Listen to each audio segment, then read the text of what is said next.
Welcome guys, today we're going to build a Next.js 13 Twitter clone using Redux toolkit Thunks.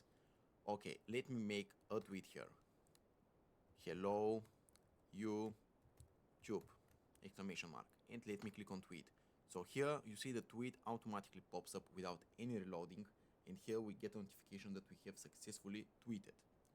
Let me go here to comment on my own post. I'm going to like it. You see how you can like it, and here, hey. And here it should pop up on the below, that exact comment. Nice. Here we can go on suggested users on the right side. Let me click on that user. And he has no post, that's not a problem, but I want to follow him. So here when I follow him, the button changes. Here he gets out of the suggested friends list. And here he has one more follower. Okay, let me go back to the home page. I want to go to my own profile. Let's say that I want to edit my username. So right now it's just user. Let me just write user 111. Let me click on edit. And right now we are user 111. Let me log out from our application and log in as a different user. So let's say first we need to register, of course. So let's say user 11111. Then I'm just going to copy that, paste it as an email, password, register. Okay, then we go here, login, and here we are from a new profile. And I want to like user 111, the previous account, his post. And I want to make a comment as well. So, great tweet. We do it here. Here it is. We go back, log out, and here we log in as user 111. Even the email is user, but the username is 111, so you don't get confused. Here am I, and here you see I have notifications as well. So when I click on the notifications, someone commented on your post, someone liked your post. So we know that the notifications work. So guys, see you in development.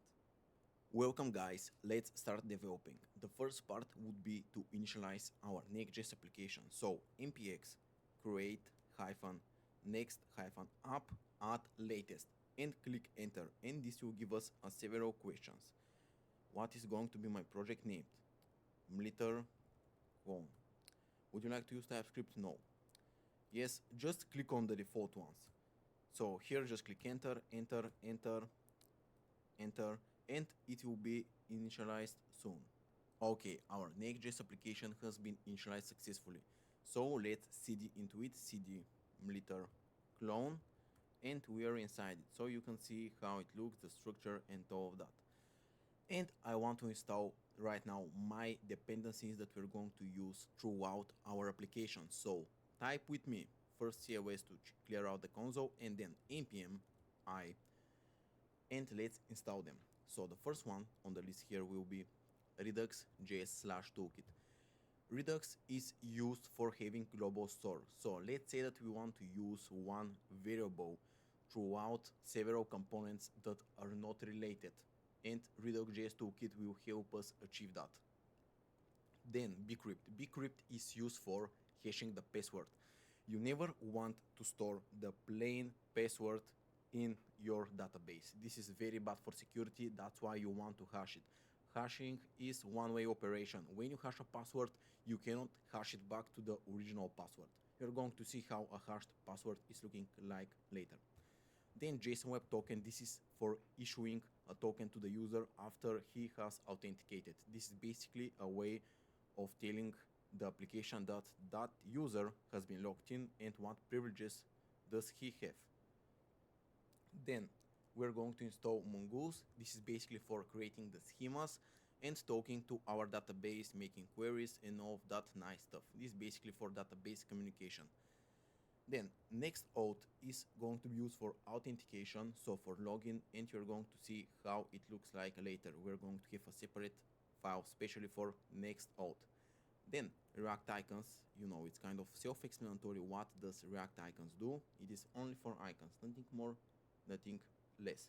Then React Redux is again for Redux. We need this package as well. React Toastify, this is for making notifications to the user after a particular action. Success or error, whatever we like, we can notify the user. Then Redux Persist. Redux Persist is used alongside with Redux.js and React Redux.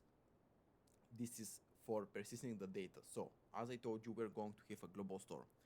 And if you don't use Redux persist after a refresh, or we go out of the page and then we come back, this will remove the data. But with Redux persist, we're going to persist the data.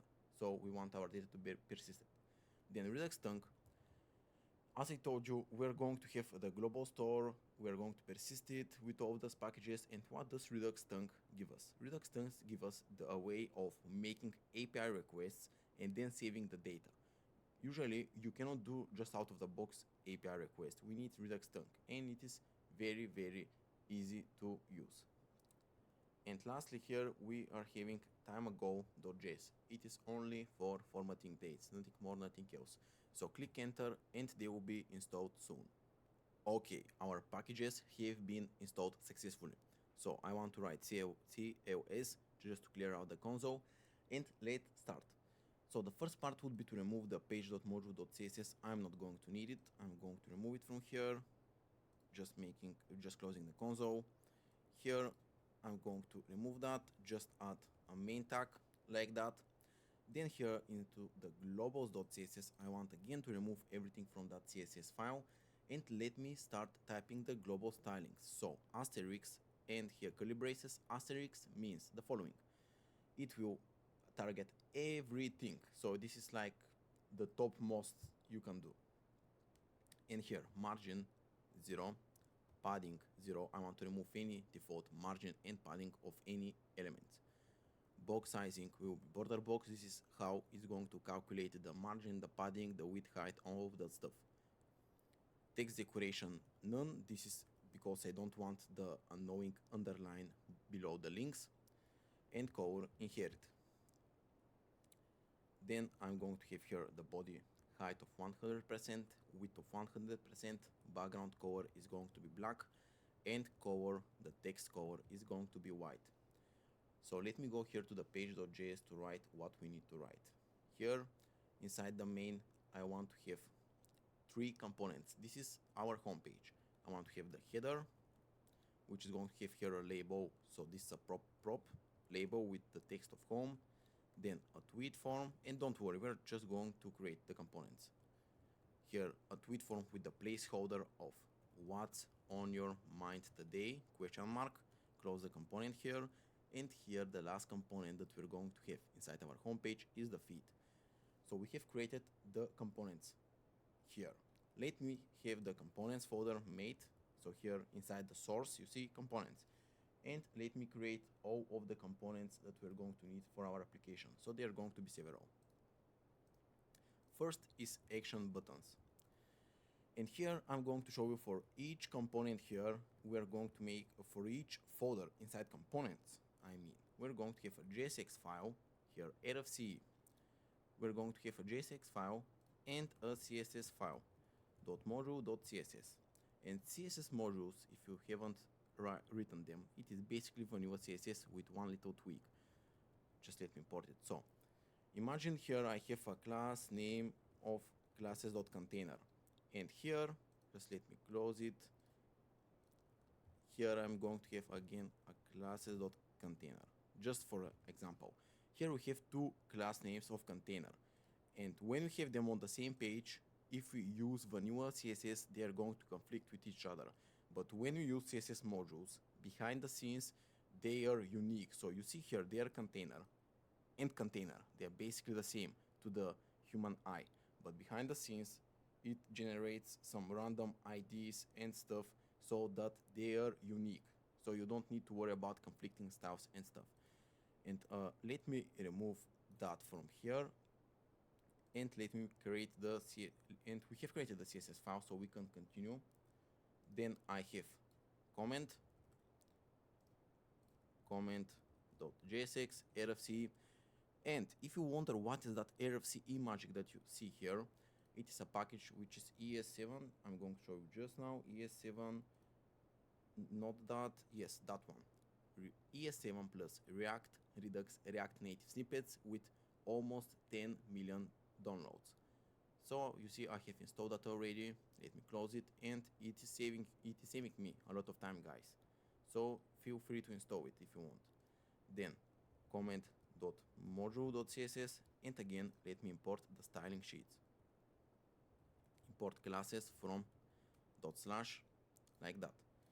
Okay, but we still have a lot more components to make, around, as I see here, around 10. So here we have the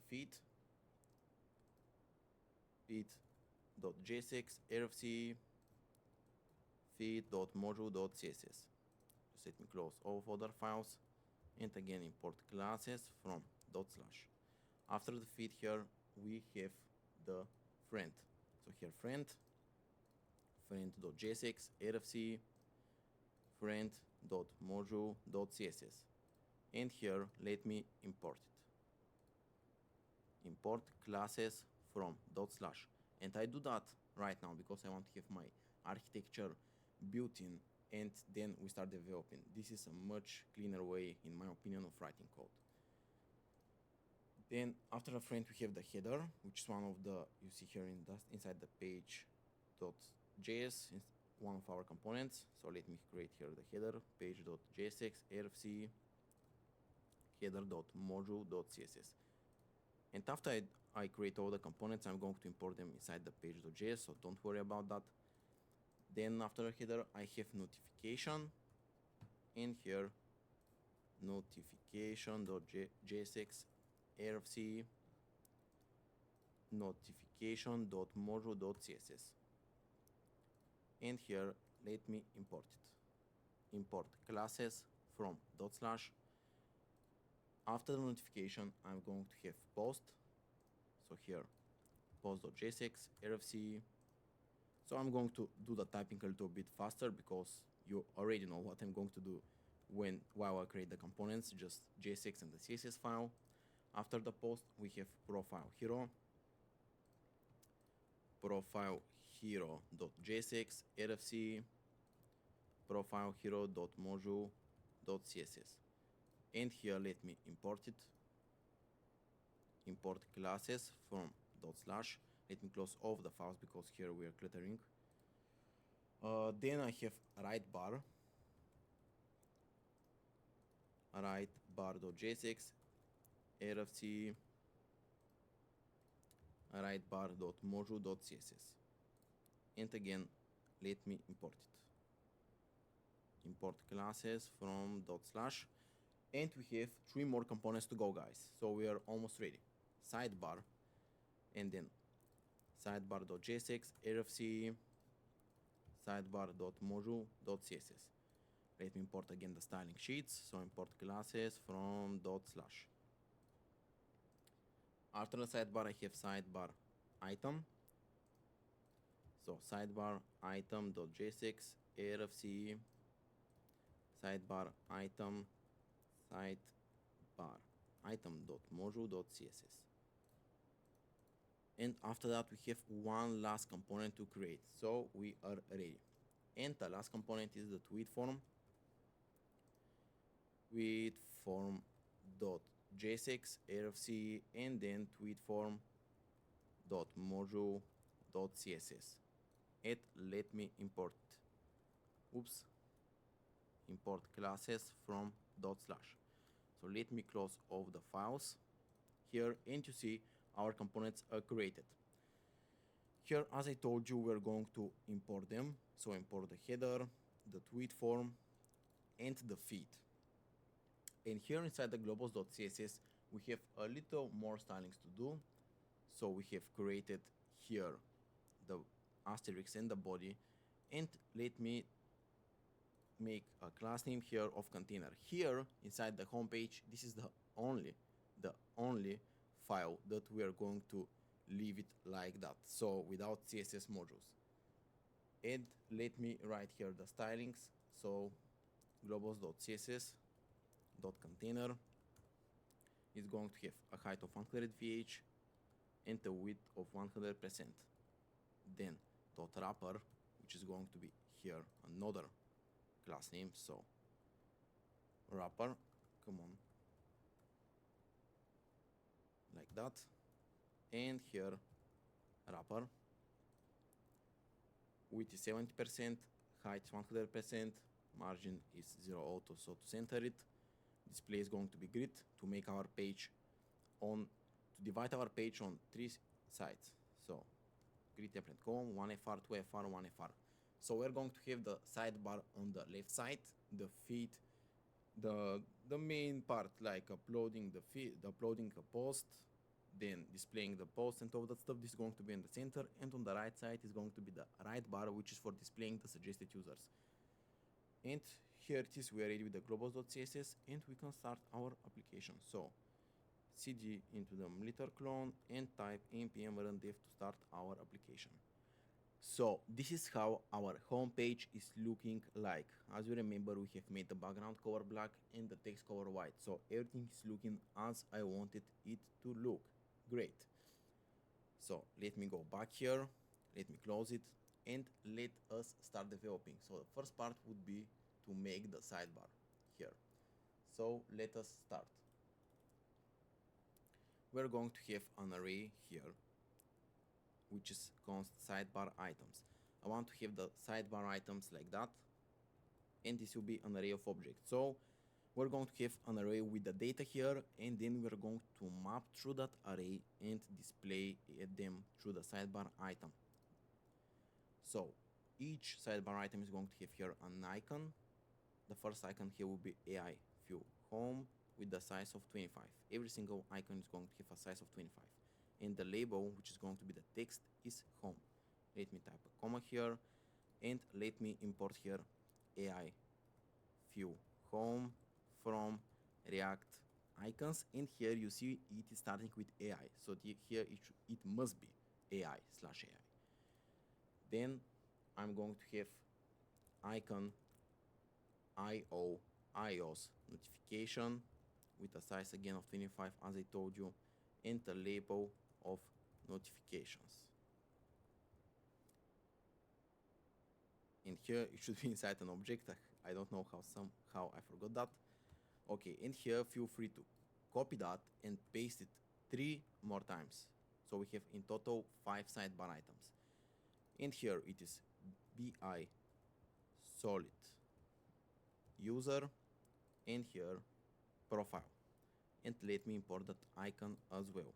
Import bi solid user from React icons bi, and of course the notification. Import the notification from React icons io, like that. The next one is bi logout, like that. And here you can just click enter because we have already imported from the bi. And here it is logout. And the last sidebar item is AI outline login, and again you see it pops up because we have imported from the AI, so you can just click like that. Here it is auto imported, you see, and here the text is sign in. Okay, we are ready here with that array. Let me write the JSX. Class name is going to be classes.container. Then I'm going to have classes.wrapper, and here we're going to have a link. So import that link. You see it's from next link, that one. It's going to have an href for the home page. Class name will be classes.logo, and here we're going to place our Twitter icon. So bs Twitter with a size of 30. This is going to be a little bit bigger than the other icons, and let me import it. Import bs Twitter from React icons bs. Below that, we're going to map through the sidebar items, as I told you earlier. So sidebar items.map item, and here instantaneous return with the parentheses. And here sidebar item, we're going to import that component, and here we're going to pass a key with the item.label, and then we're going to have item, like that. And let me write here first the CSS for the sidebar. We're going to make it like that, so you see what I'm styling. And here, just before styling, actually I want to see how it looks. It doesn't display anything because we have not imported the sidebar item into the layout, so let me do that right now. As we remember, inside the page.js we have the header, tweet form, and the feed. But inside the layout, here, just let me close that, we are going to import here the sidebar, and on the other side, we're going to have the Rightbar. So we're going to persist here the sidebar and the Rightbar. Let me close it, and right now let me see. Okay, you see it pops up, but of course we need to make it look nice. So here inside the sidebar.module, let me start typing. First we target the container. .container is going to have a height of 100% and width of 100%. And you see how I type those CSS styles? It is an immediate abbreviation, and you can type a lot faster CSS if you learn them. So here W 100%, I'm just clicking and it is here. Border right 1 pixel solid 333, and then I'm going to target the logo, which is a display of block, margin top of 1.25 IRM, so this is how I type margin top, then margin bottom of 2.5 IRM, and this is it.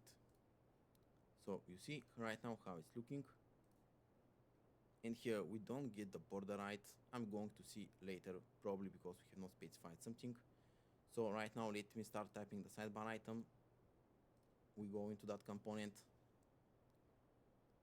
and oops, come on, why I'm not into that component? Okay, right now I'm in.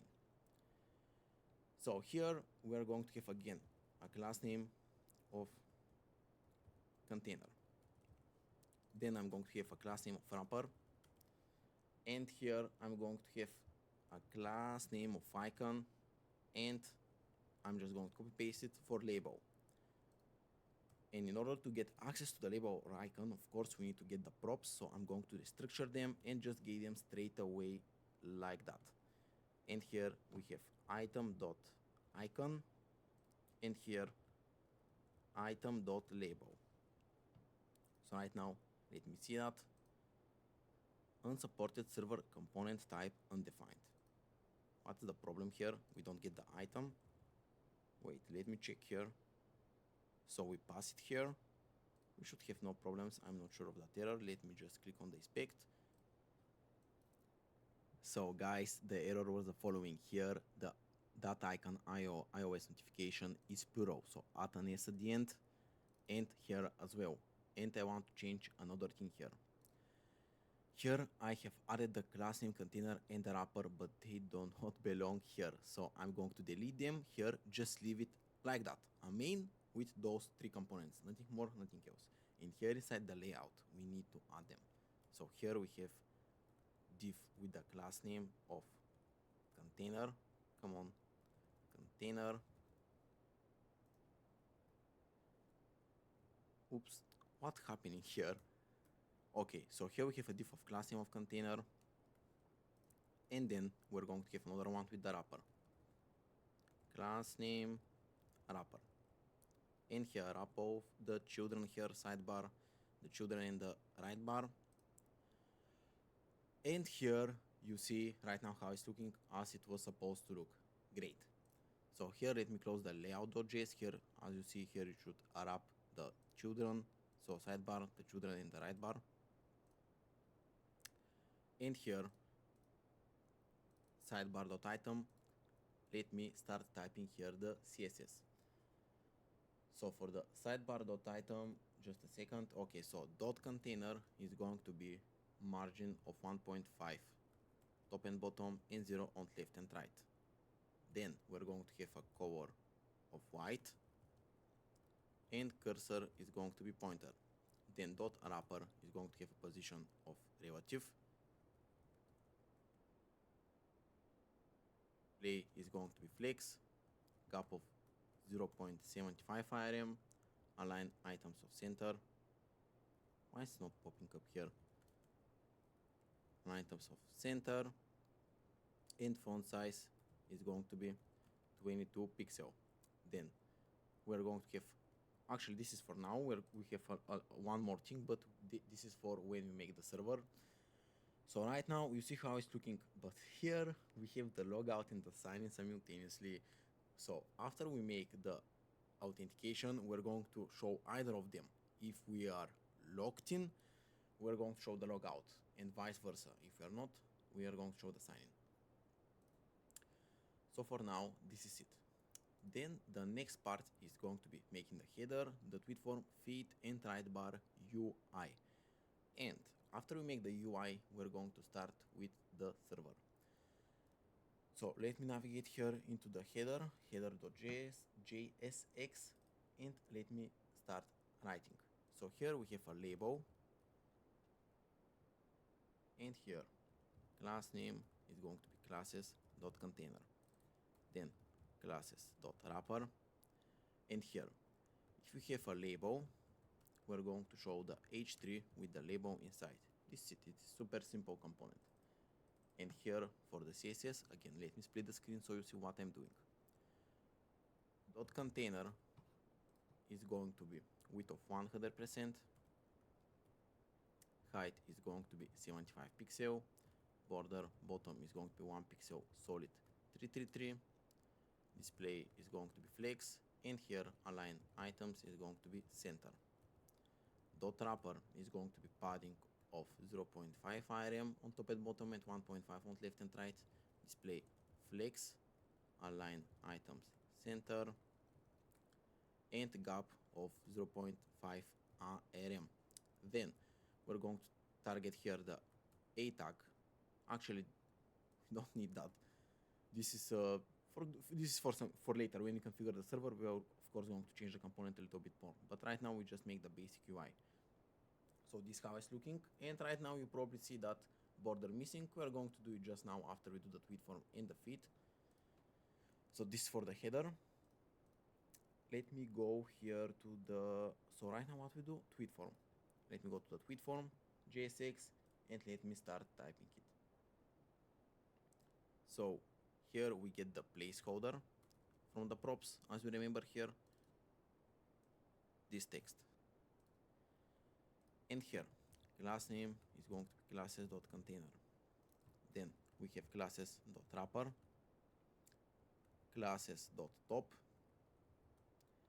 and we have classes.bottom. So for the classes.top, we're going to have here link, which is going to have, just for now, it's going to have href, which is going to navigate us to the home page. Of course, we are going to later change it after we get the server, but right now we make just the UI. And here, class name is going to be classes.imageContainer. And here we're going to have an image. So I'm going to show you how we're going to get that image. Just let me right now type profile image. And here you see the source is empty. So right now, let me go to my GitHub here. So web dev mania, repositories here, and I'm going to show how I install images from a GitHub repo. We go to the app, assets, here to that URL, and here we have just two images. So I'm going to copy them, copy the URL actually, and here I have saved a website. This is the website I'm using for getting images from a GitHub repo. I have been using it since probably a year or more, so I know it works. Here I pasted the link, and here you see I get them. So right now click save, and then navigate, and then put them into your folder. So you see here I have put them into my folder. I just cut it out the video because I don't want you to see all of my file system. Okay, so right now let me import that image. So here import person from /app/asset/ and here I'm going to get that image here and paste it. Let me go back here, just let me close that website, and you see the image is very big. I'm just going to provide here some width and height. So width, let's say, is going to be 50 and height is going to be 50. Below the image I'm going to have an input here, which is, so the input is actually outside of the link, so move it down, and here is going to be a type of text. Placeholder is going to be that placeholder that we have passed from the props. And we are going to have state and all that stuff. Actually, let's set it now. It's not that big of a deal. So here value is going to be disk, and on change is going to be the following. But first I want to make that split because you see how it's looking like that. And here on change is going to take the event, and here set description is going to be to the event.target.value. So you know that we need to import a use state. So desk, set desk, this is short for description, and here use state is going to be an empty array. And let me import use state. So use state from React. Of course, we need to have the use client. So use client. And here you see how it's looking. Of course, we're going to style the image. But before that, I want to write here the button. So the button is going to have the text of tweet. And here is going to have on click, but right now it's an empty function. And then class name is going to be classes.tweet button. So this is how it's looking. Of course, when we style it, just now it's going to look much better. So let me go here to the styling sheets and let me split the screen and start styling.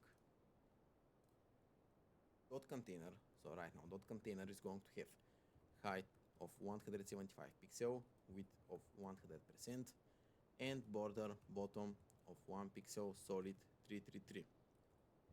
Then dot wrapper is going to have a height of 100%, width of 100%, and padding of 1 rm. Dot top is going to have a display of flex, a gap of 1.25 rm, and align items center. Then dot image container is going to have height of 40 pixel, width of 40 pixel, border. We don't need here actually the border radius, we can leave it, we can just do it on the image. So image, and here again I'm going to specify the same width and height. Object fit is going to be cover, and border radius here we're going to specify it is going to be 50%. Let me see right now how it's looking. I wonder here if I remove the width and height, would I get an error? I'm not exactly sure. Let me refresh. Okay, so remove here the width and height from that image. Here we have specified it. Let's continue here. Let me target right now the input. So dot top in the input, and if you wonder what this bracket is doing, it is targeting the direct children of that element, of that class name.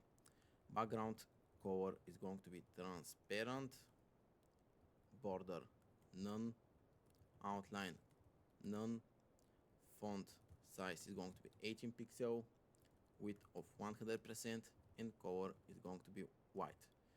Then dot bottom is going to be here width of 100%, display flex, and justify content is going to be flexent.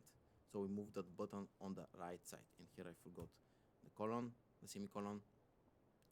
Here you see where is the button located. Right now we're going to style the button itself. Tweet button is going to have here a border of none, outline of none, padding is going to be 0.75 on top and bottom, and 1.5 on left and right. Background color is going to be the following. So hash 2E7AEC, a bluish color. Then color is going to be white, border radius is going to be 20 pixel, margin top is going to be 3 rm, font weight is going to be bold, font size is going to be 17 pixel, and cursor is going to be pointer. So this is how our tweet form component is going to look like. And let me make here the right bar. Actually the feed, we're going to leave that when we have the server setup. This is feed is just for displaying the post, nothing more. So here you see we have the right bar, and the right bar is exactly here. Let me close it and let me start developing it. So here I'm again having the class name of classes.container, classes.wrapper, and here an h2 with the following text: find your new friends. In here friends.map, friend, instant return here friend. We pass here the key, so let me pass it just with the username, and here friend. But you see here we have not created that array, so we can create it here. Of course later it's going to be all dynamic, but for now let me make it a static array. Const friends, so it's again an array of objects, and here we have the username John Doe, and here we pass the image, which is going to be person.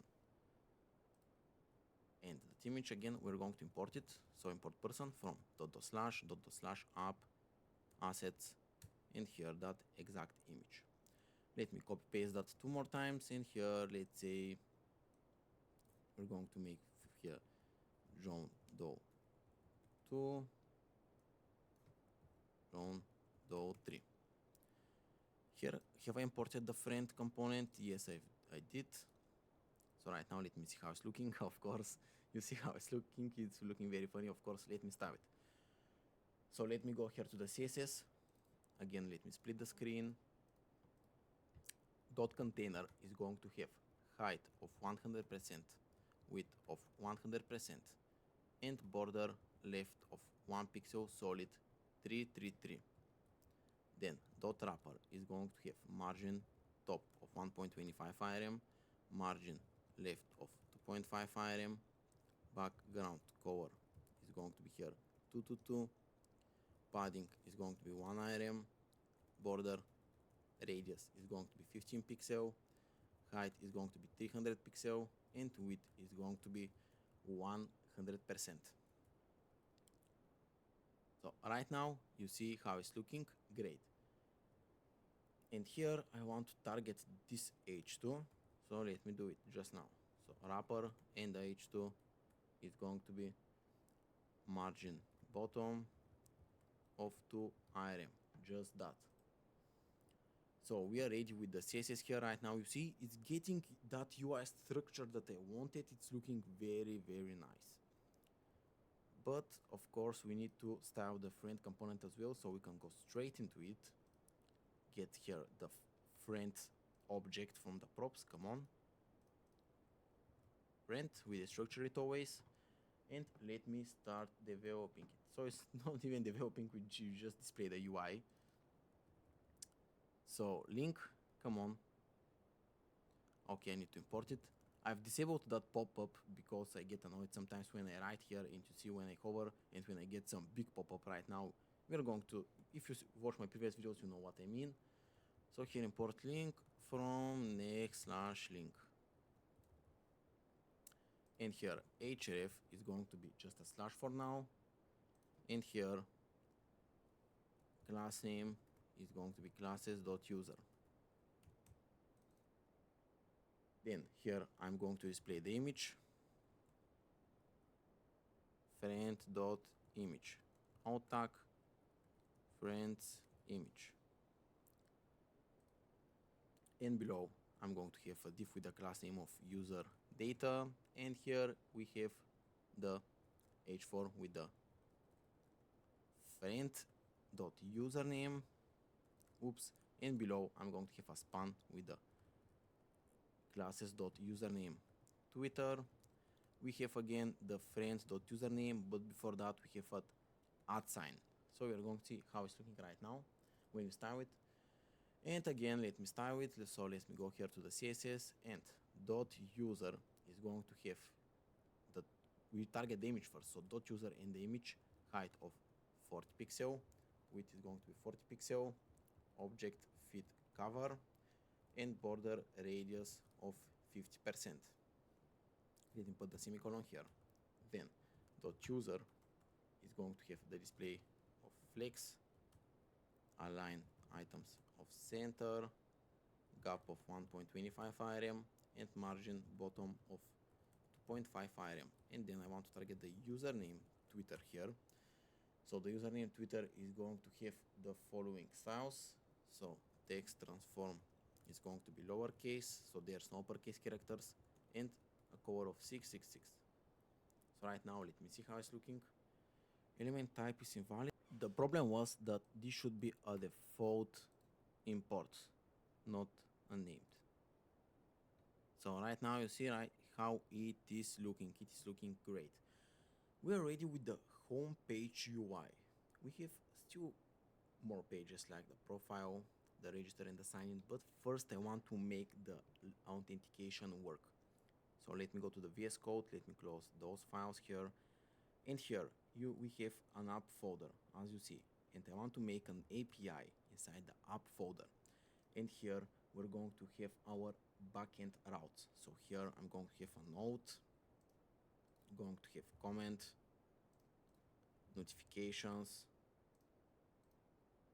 post, register, and user. First, as I told you, I want to make the authentication.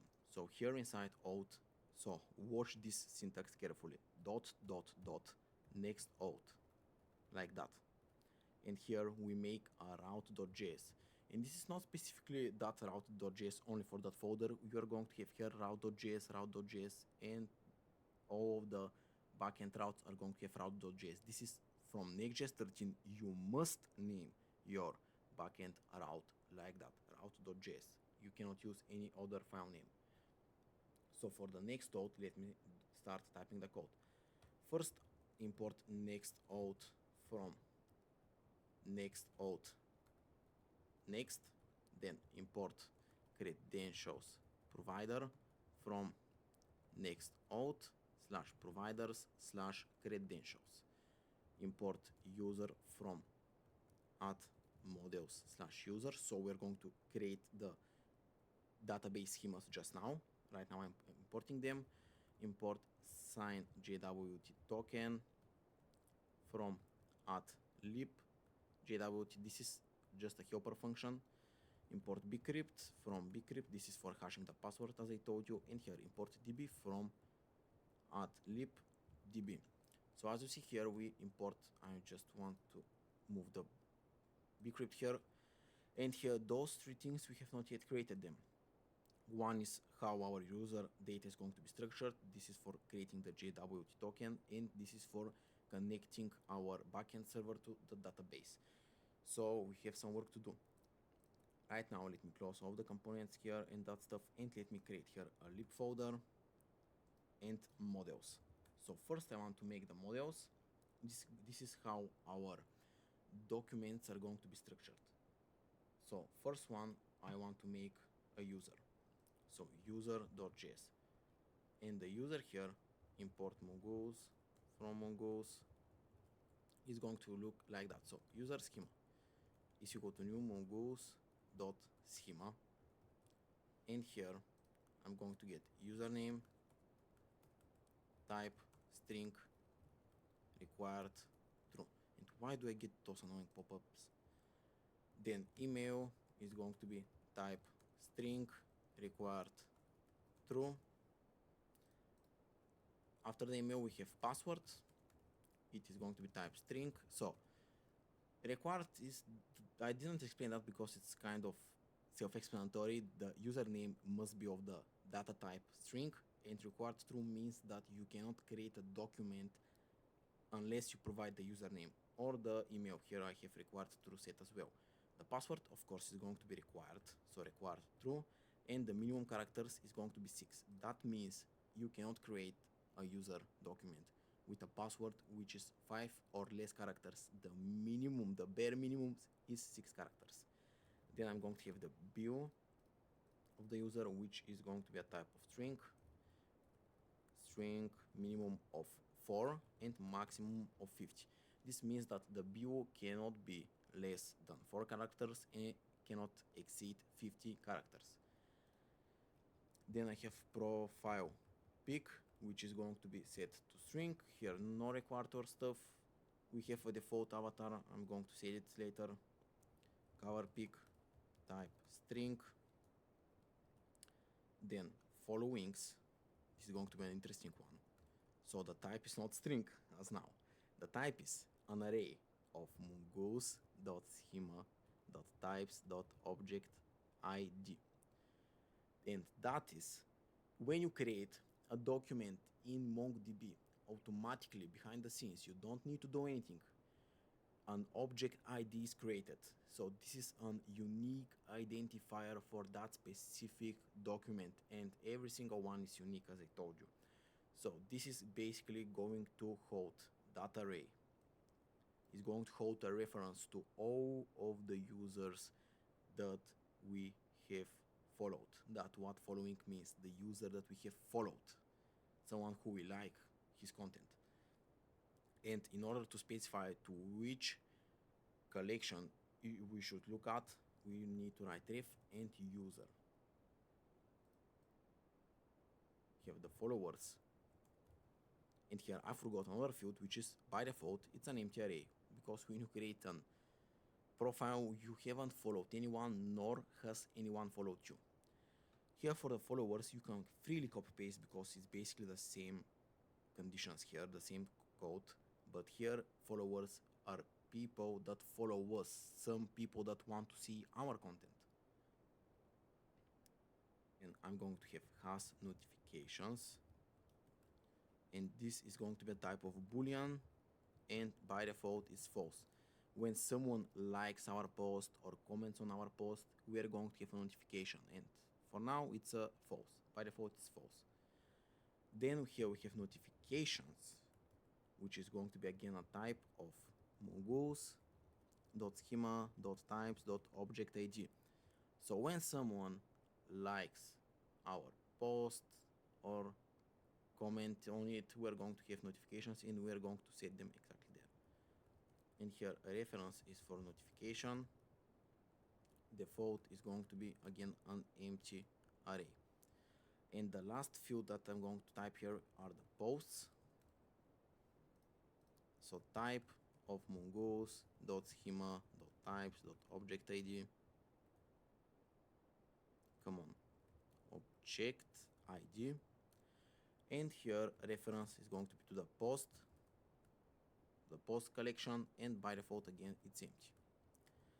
And here I'm going to provide one object. You see here before the parenthesis ending, I'm going to provide a timestamps to true. This is going to give us two additional fields: when our user was created and when our user was last updated. Okay, and we are ready here. So export default mongoose !models !user, and here this is a different syntax from Node.js. So let me finish typing it, and I'm going to explain to you how it works. Here user schema. So user schema. So why it's not just going to copy paste that? It was all capital case. Okay. So usually we have just that in Node.js. We just export it like that. But here in Next.js it's a little bit different, because it is checking. So if it exists already, we are going to get the existing version. But if it's not existing, we are going to create it, because of, I think it was called hot reload. Correct me if I'm wrong. I think it's because of that. Otherwise, if I leave it like that, it's going to create several schemas. Like it can create 100 schemas, and we just want only one. So let me get it back and finish the other schemas. So we have post.js, application.js, and comment.js. So while I'm at comment, let me start with the comment. Import mongoose from mongoose. And here const comment schema is equal to new mongoose.schema. And it's going to have 4 fields. The first one is text, type of string, required true, and minimum of 3. You cannot make a comment with 2 or 1 characters, like minimum 3. It's weird for me.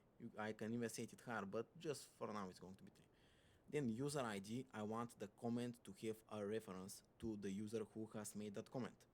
So type is going to be again mongoose.types.mongoose.schema.types and here it's uppercase dot object ID.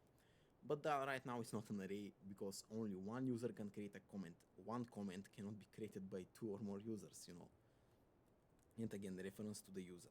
Then I'm going to have post ID. Again, I want every comment to have a reference to the post which you have posted that comment, right? Sounds logical. And here again, the type is mongoose.schema.types.object.id and reference to the post.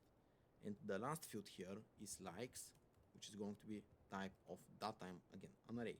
mongoose.schema.types.object.id. And here reference is to the user. Default is going to be an empty array. And again, I'm going to provide timestamps just to have when it was created and updated. And again, export default mongoose .models.comment. And if it doesn't exist, we're going to create it. So mongoose.model comment schema, like that. Then we have the notification. So notification import first. We import mongoose. Then const notification schema is going to be equal to new mongoose.schema, and it's going to have a text. So it's a type of string, required set to true, and minimum of 8 characters. You can even omit that minimum, we don't need it here. Again, I need a reference to the user who has for the notification. So mongoose.schema.types.object.id and reference again to the user. And then new is going to be a type of boolean, and by default it's set to true. Because when you create a notification, it's new, but when you fetch them, they are going to be out. We are going to see the functionality when we implement it. And again, timestamps is equal to true. I want to have that again created and updated that. And here, export default mongoose .models.comment, and here mongoose.model comment schema. Here is notification, my bad. So here notification schema, notification, and notification. You can split it on 2 lines if you want to be more readable. And the last schema is the post. So import mongoose.mongoose from mongoose. Then const post schema is equal to new mongoose.schema. Description is going to be type of string, required of true, and minimum of 8 characters. User ID, so we have a reference to the user who has created that post. Type is again, as you know, the mongoose.types. It's schema.types.object.id and reference to the user model. Likes is going to be here type of mongoose.schema.types.object.id. Come on, object ID. Again, reference to the user, and by default it's an empty array. Then comments are going to be type of mongoose. I am tired of repeating that, but you know, we just need to write this is the last one. So object ID again, reference to the comment, and here again by default we have an empty array.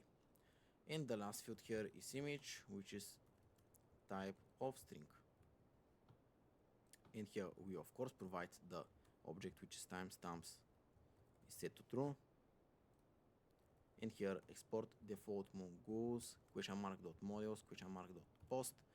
Otherwise we just create it. So we check if it's already exist, and if it exists we just get it, but if it doesn't exist we create it.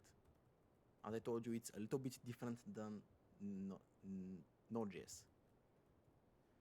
So we are ready with the models. Great. Then I want to make the lib folder, which is going to have here a db.js. Let me close that models. db.js, fetch.js, http methods.js, and jwt.js. So first, let me make the connection to our database. So here I am already inside the MongoDB. Click on sign in. I have registered, but if you haven't registered, you see, don't have an account, sign up. It is very easy to register. So here I'm going to sign in with my credentials. So here we are inside the MongoDB website. Click here on the settings icon, projects, new project, and here let me name it. So Military project. Come on. Next. Create. And here we're redirected to the page. So here let me create a cluster. Click the free one. And here I'm going to choose the region which is closest to me geographically. So it's certainly not the USA. It is Frankfurt, I think. So I'm going to select Frankfurt. And here let me create it. So click the free one and the region that's closest to you. Here I'm going to have the same password as my username. Of course, this is for development purposes. In a production application, you never do this. You want a very complex password that is not the same as your username. But we are making a demo project. So click create user. Here the IP address, I'm going to make that to be accessible to every single IP address. Finish and close, go to overview, refreshing info, and while it's doing its thing, oh, it's ready. Okay, so here I'm going to click on that arrow. I prefer the Alt UI. Connect drivers, the first one, and here I'm going to copy that URL. So click it, copy, and as you know, the URL for the database connection should be in an env file because you don't want it exposed. So here I'm going to make a new file here in the root directory .env, and here mongo_URL is equal to, let me paste it, and here let me just change for the password here, just let me put the actual password, and let me click close. Okay, so we can first start with the DB, and specifically this file I will be copying it from GitHub because it is, let's say, a code that you don't, it's not a must to know how it works. So it is basically connecting to our database. You don't need to know the specifics of it. So I'm going to copy paste it. You can see it for yourself, but it's basically having here a connection. If it's connected, we don't need to do anything. If you have more than one connection, you see here the code. It's basically, it's not a little, but it's very different from Node.js. But the thing that you need to know is basically that it does the job. It is connecting to our database. You don't need to know the specifics. Imagine it like a little library. So let me click close. Then let me create here for the JWT. So here import, lowercase of course, import JWT from JSON Web Token. Import decode from Next-Auth JWT. Actually, I don't need the decode.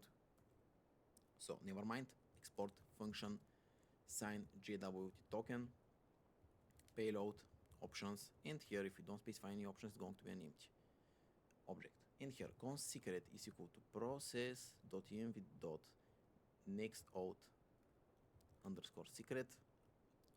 Const token is equal to jwt.sign payload secret options, and then we return the token. So we basically get the secret, sign the token, and return it. And I know we need to create an env variable for this thing here, but when you create the Next-Auth, we're going to put it, don't worry. And then export function verify JWT token, and it's getting the session token. So here we're going to have a try catch block because we may get an error. And here for the catch block, I'm just going to return no and console log the error. For the try, inside the try block, here we get the decoded token with the following function: but jwt.verify session token and the secret. So you can just freely copy it from here. So process.env next.secret, and then return decoded. And when we decode the token, we get the payload that we have written here. Then we have the fetch and the HTTP methods. So first I'm going to create the HTTP methods. So this is just going to hold a simple object, export const HTTP underscore method is going to be an object with 4 key value pairs. So get, come on, uppercase, post is going to be post, put, and here for the delete it's a little bit more different, so it's not delete like that. Here we're going to get an error, I think, when we try to make the functions later. I'm just going to put it as a del. So here we have a del, and it's short for delete. Here for the fetch.js, here I'm going to simplify the way of fetching data, and in the next video, I don't want to promise, but there is a great chance that I'm going to use a React query, because I saw that library and I started to loving it. So here import HTTP underscore method from /HTTP method, and here const base underscore URL. We're going to get the URL for our backend. Localhost 3000 /API/. So here we are on the localhost and we are on the port 3000. And here, because it's an API here, that's why we need to specify here the API and here the slash. And then async function get, we're going to get the URL, and headers are going to be empty if we don't have them. Again, a try catch block. Inside the catch block, again, I'm just going to console error, the error, and for the try block,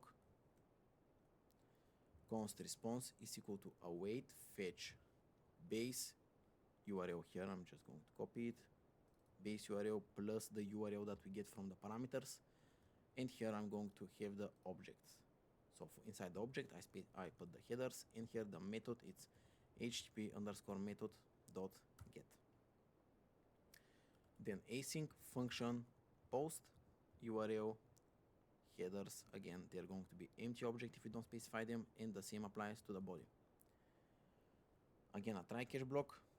I'm just going to copy the catch here, the catch and the code inside it, and here for the try block, const response is equal to await fetch base URL plus the URL, and here again I have the object. So headers, method is going to be HTTP underscore method dot post, and the body is going to be JSON dot stringify the body. Of course, we need to send it in the JSON format. Then const data is equal to await response dot JSON, and we are returning that data. Async function put is going to have the URL, headers, again empty object, and here the body. And for the put, again I'm just going to make a try catch. Again I'm going to copy the code from the catch block, and here const response is equal to await fetch base underscore URL plus the URL, and again I'm going to provide the object here. So here we have the headers, the method is going to be a put method dot put, and the body is JSON dot stringify body. Again, const data is equal to await response dot JSON. Is basically the same as the post, as you see right now. So this for the put, and the last is delete. So async function delete URL headers, and it should be del, not delete. Here I'm sure we're going to get an error because it's a keyword. You see, that's why I have made it here inside the HTTP method. So you can have our identifier expected. Delete is a reserved word that cannot be used here. That's why I should name it, I must name it del. And here inside the try catch block, again error, console.error, error, and for the try block, const response is equal to await fetch base underscore URL plus URL, and here headers method HTTP underscore method dot del. And here I'm going to return the data. If we have some message or something, we are returning it. And lastly, here I want to export them, and I'm going to export them inside an object. So export const API is equal to get post put delete, or del for short. as we have named here. So we are ready with the models, files, and the lib files. Let me close them, and let me close everything, and let me go here to the source, app, API, auth, Next-Auth, and here inside the route.js, and here we can finally start implementing the authentication. Let's go. Const handler is equal to Next-Auth, and here parentheses, curly braces, and first we're going to specify the providers. The providers is an object. We're going to have only the credentials provider, and here again parentheses, curly braces, and here I'm going to specify that it's type credentials, and here the credentials is going to be an object with an email, which is going to be a type with a label of email, and type is going to be text. Then the password is going to be label of, you guessed it, password, and a type of password. After that, here below the credentials, we're going to have a function async authorize. This is basically the functions that are going to do the business logic. Credentials, and here request, we get two parameters. First, I want to extract the email and the password from the credentials here from that object. Then I want to connect to my database. So this is basically the function that is connecting to our database. That's why I told you don't need to know the logic behind it. You just need to invoke that function. Then const user is equal to await user. So we search, we make a query to our database to see if that user exists. So if he has already registered. So find one, and here we make it with the email. Then we make a if condition. So if it doesn't exist, we throw new error, invalid input. Then we compare the password that we have gotten from the user to the password that we get from the credentials object. So we make the following function, not function, but the following variable. Const compare pass is equal to await bcrypt.compare password user password. This password is the plain password. This is the hashed password. So the plain password could be 123, and the hash password is something very long and unrecognizable, something like that. It's not exactly like that, but you get the point. It's something very unrecognizable. So the first parameter is this. The second, you see. So let me just remove that comment here. And on the next line, if that is false, we again throw the same error. And if you wonder why I throw the same error for wrong email and for wrong password, is because I don't want to notify the end user what is wrong, because the end user may be someone with malicious intent. And if we specify invalid email or invalid password, he can know that certain email exists, or the password is okay, but the email, he can know that the application has something more. Just write the same, like throw invalid input and invalid input, basically for security reasons. Else, this means everything is okay. So I want to get the password, even though it is the hashed version, away from the user, and we get it with the user._doc. If we don't write user._doc but just straight user, we're going to get a lot of fields and stuff from Mongoose that we have not written ourselves. The ._doc is the value. So the username password is basically from the schema here. This is what you get with user._doc. And here const access token is equal to sign JWT token with others, which is the user details without the hashed password, and here expires in, we're going to specify 6H, which is for 6 hours. And lastly here we return the access token alongside with the user data. So here we return an object with the user data and the access token. Then here we still have a lot more, not a lot, but we still have some work to do. So here with the square bracket, comma, and here we specify pages. So I want to have a page that we are going to build, which is going to be on the endpoint on login. Then here we are going to specify the callbacks. We are going to see what are they. So an object with two functions. The first is async JWT, which is getting the token and the user. This is basically what we're, so this thing that we're returning here, that object, we're going to get access here. And if the user exists, we're going to assign to the token.access token, user.access token. So the token is what we get from Next-Auth, and the user actually is what we get here. So the user contains those things, and the token is what we're going to assign here. Token underscore dot underscore ID is equal to user dot underscore ID, and then we return the token. Then we have async session, which is going to get the session and the token. I know Next-Auth is a little bit complex if you have never seen it. If you haven't worked with it, you basically are better off with stopping my video and watching some tutorial, because if I am here to explain how of it like very in depth, it's going to take me at least 30 minutes. But I'm trying my best to make my explanation concise. And here, if token exists, we are going to assign it. So here, that session function, we're going to get it when we call one of their hooks, which is going to be, let me show you here. Here, if I want to call this hook, use session. This hook, when we call it, we're going to get the data that we have specified here, and you're going to see later when we implement it. So session.user underscore ID is equal to token.id, and session.user.access token is equal to token.access token, and below return session.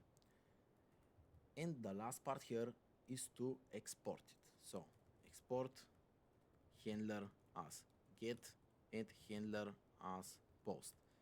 This is it. This is the end of the Next-Auth. So we are ready with the login. Then I want to make the register, because you cannot log in if you haven't registered, right? So the register is here.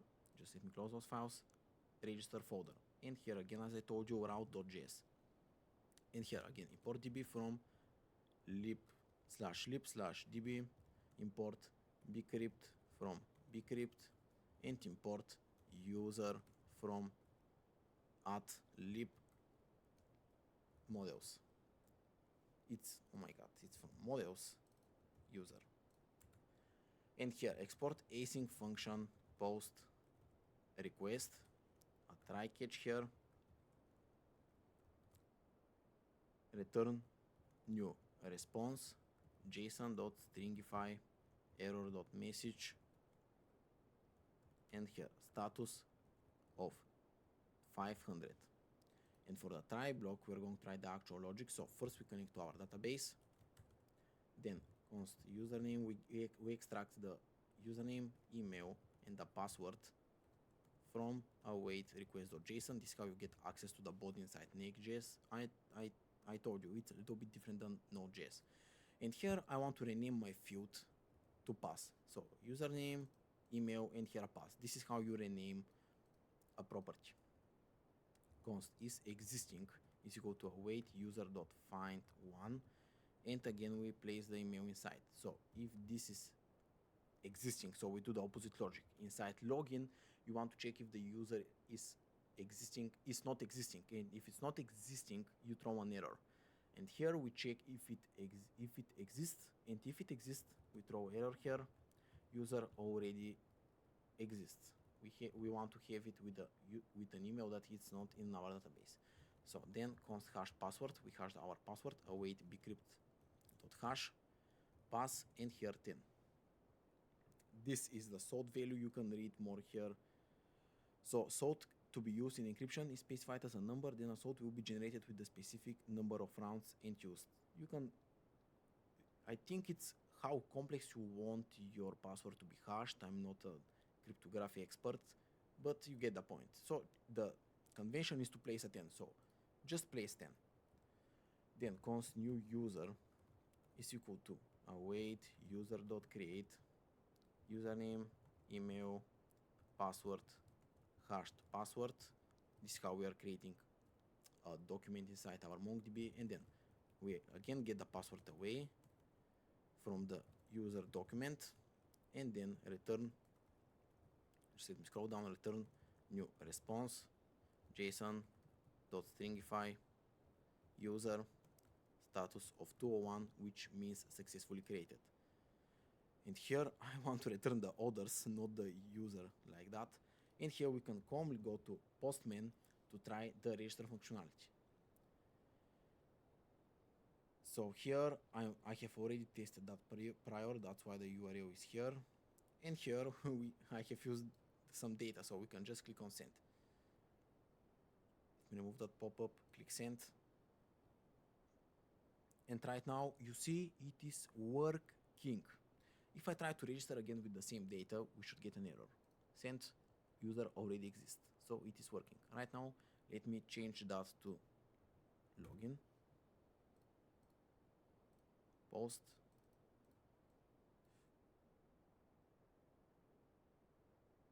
Here we get an error. It's not because Next.Auth is wrongly configured, but because we need to use a specific function to login. So ignore that last part for the login. You see here we have not the login path like that. Here it's Next.Auth. So ignore the last part. It is working. I promise you. We just need to create the login page, and we're going to use a function provided from Next.Auth that is going to do the actual login. So don't worry about that. We know that it's working. So I suggest to you, my friends, that we go here to our app and we make a login and a register page. I want to have the authentication setup because without authentication we cannot do anything, almost anything. So first I want to make the register function, register page. Register. So in the register folder we make page.jsx, and again you must name your Next.js pages page.jsx. It's again it's a rule, it's not a convention, it's a rule from Next.js. And here RFC, and here I'm going to change from just page lowercase to register, like that. And then let me write the JSX first, and then we're going to make the actual state and logic. So first here I want to have a class name, which is going to be classes.container. And as you see here, I have not created a CSS file, so let me make it. So register.module.css. And here classes.wrapper. And inside our wrapper here, I'm going to have classes.top, which is going to have an h3 with register. Then below, I'm going to have classes.inputs. We're going to have 3 inputs inside. So input, the first one is a type of text, placeholder is username, and here on change we're going to have an empty function for now. We're going to create the state just after we write the JSX. Then I'm going to have 2 more components. This one is a type of email and placeholder of email, and the third one is a type of password, and the placeholder is password. Below that we're going to have here a button which is going to have here a register text, and here on click is going to have an empty function right now, or actually let me write it. So handle register, and here I'm going to create it. Handle register async, like that. And here class name is going to be classes.register button. Then below that button, here I'm going to have a toast container. This is from React Toastify. We must have that component here. And below that I'm going to have a span, which is going to have the class name of classes.login message. And inside we have the text don't have an account, question mark. And here the link, class name of classes.login, and here the href, I'm going to place it here. The href is going to be to the login page. And inside we have just the text of login. So let me go here, /register, and while it's loading the slow, I have, what's the problem? Class is not defined. I have not imported the CSS, so import classes from /. And here for the React Toastify, I want to import the CSS. So import React Toastify /dist/React Toastify.css. This is just for React Toastify. And here, what's the problem? Because here I use on change, and here when we use on change we need to have the use client like that. So right now you see how is our register working, and we're going to make those the sidebar and the right bar not visible. But for now, let me write the CSS, and then we're going to do the actual logic. I want first to make it look beautiful, and then we're going to make it functional. So for the CSS, first we target the dot container, which is going to be position absolute.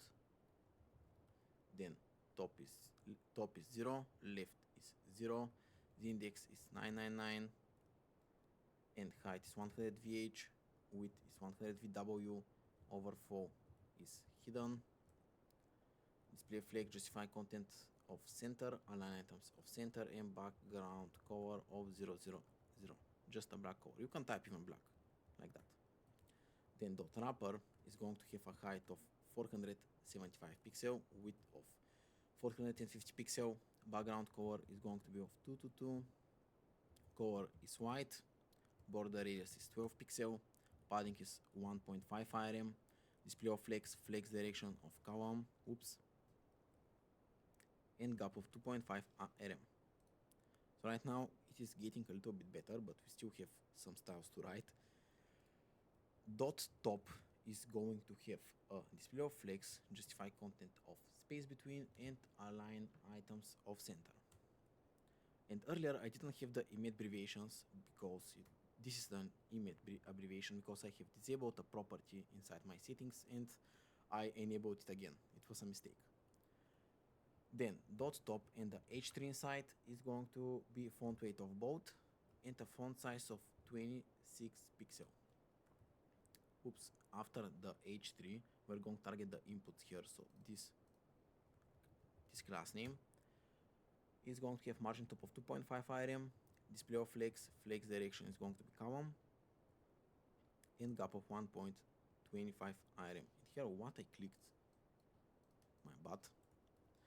Then inputs, and the inputs is going to be, so we target right now the individual inputs, a border of 1 pixel solid 333, outline none, background color is going to be transparent, padding of 0.75 on top and bottom, 0.5 on left and right, border radius is 5 pixel just to make it not so sharp, and color is going to be white. So this is how it's looking. We're going to make that soon, the don't have an account login, and it's going to be centered properly, don't worry about it. We then target the register button, so let me scroll down. This is the register button. I'm going to make it on several lines just to see. And here margin top is 1.75 rm, then width is 100%, border is none, outline is none, background color is white, color is black, padding is 0.5 rm on top, on all sides, not top and bottom but all. Border radius is going to be 12 pixel, just to again not make it that sharp, a little bit circled. Font weight of both, font size of 18 pixel, and cursor of pointer. The dot login message, so finally we target this thing, is positioned absolute. So just this is going to make the dot centered, yes. Then top is going to be 42 rm, and here I'm going to make it translate, where is just translate, minus 50%, and right now you see how it's looking, but we still need to provide some left. So left, let's say 15 rm. So right now translate, I'm just going to remove that actually. So left is going to be 45%, right is going to be 45%, display of flex direction is going to be column, align tabs of center, and gap of 0.25 rm. So right now you see how it's looking perfect, and when I click here I'm redirected to the login page. Right now we have not yet created it, that's why it's showing us that, but we know it's just redirecting us. And here dot login is going to have font size of 18 pixel, transition of 250 milliseconds, and then we're going to apply hover. So login.hover, we're just going to make it a little bit bigger. So scale to 1.5, just 1.5, not IRM, not font size, just 1.5, 0.5. And here you see how it's getting a little bit bigger when I hover on it. Great. And here for the register, I want to make it hoverable as well. So dot register button, hover. Here we are going to provide again a transition of 250 milliseconds, and the hover is going to be background color of EF. It is not exactly white, very close to white, but it has a little bit grayish. You're going to see when I hover, you can barely see it. I see it myself, so I'm going to make it a little bit darker like that. And here when I hover on it, you must see that right now. It's kind of obvious, yes. I think I see it on my screen. I don't know if from the video you're going to see, but it does the job. Great. So we are ready with the register in terms of UI. And here I just want that to be centered. So wait, I want to go here, text, align, it's going to be centered. Why it's not getting centered? So here the H3, margin 0 auto. Yes, we are going to leave it like that. Or actually we can remove it. I think it looks better like this, in my opinion. I'm not sure how you prefer it. I like it that way. Let me close right now the CSS. And finally, let me make the logic. So first we declare the state. So username, set username is from useState, and again it's an empty string initially.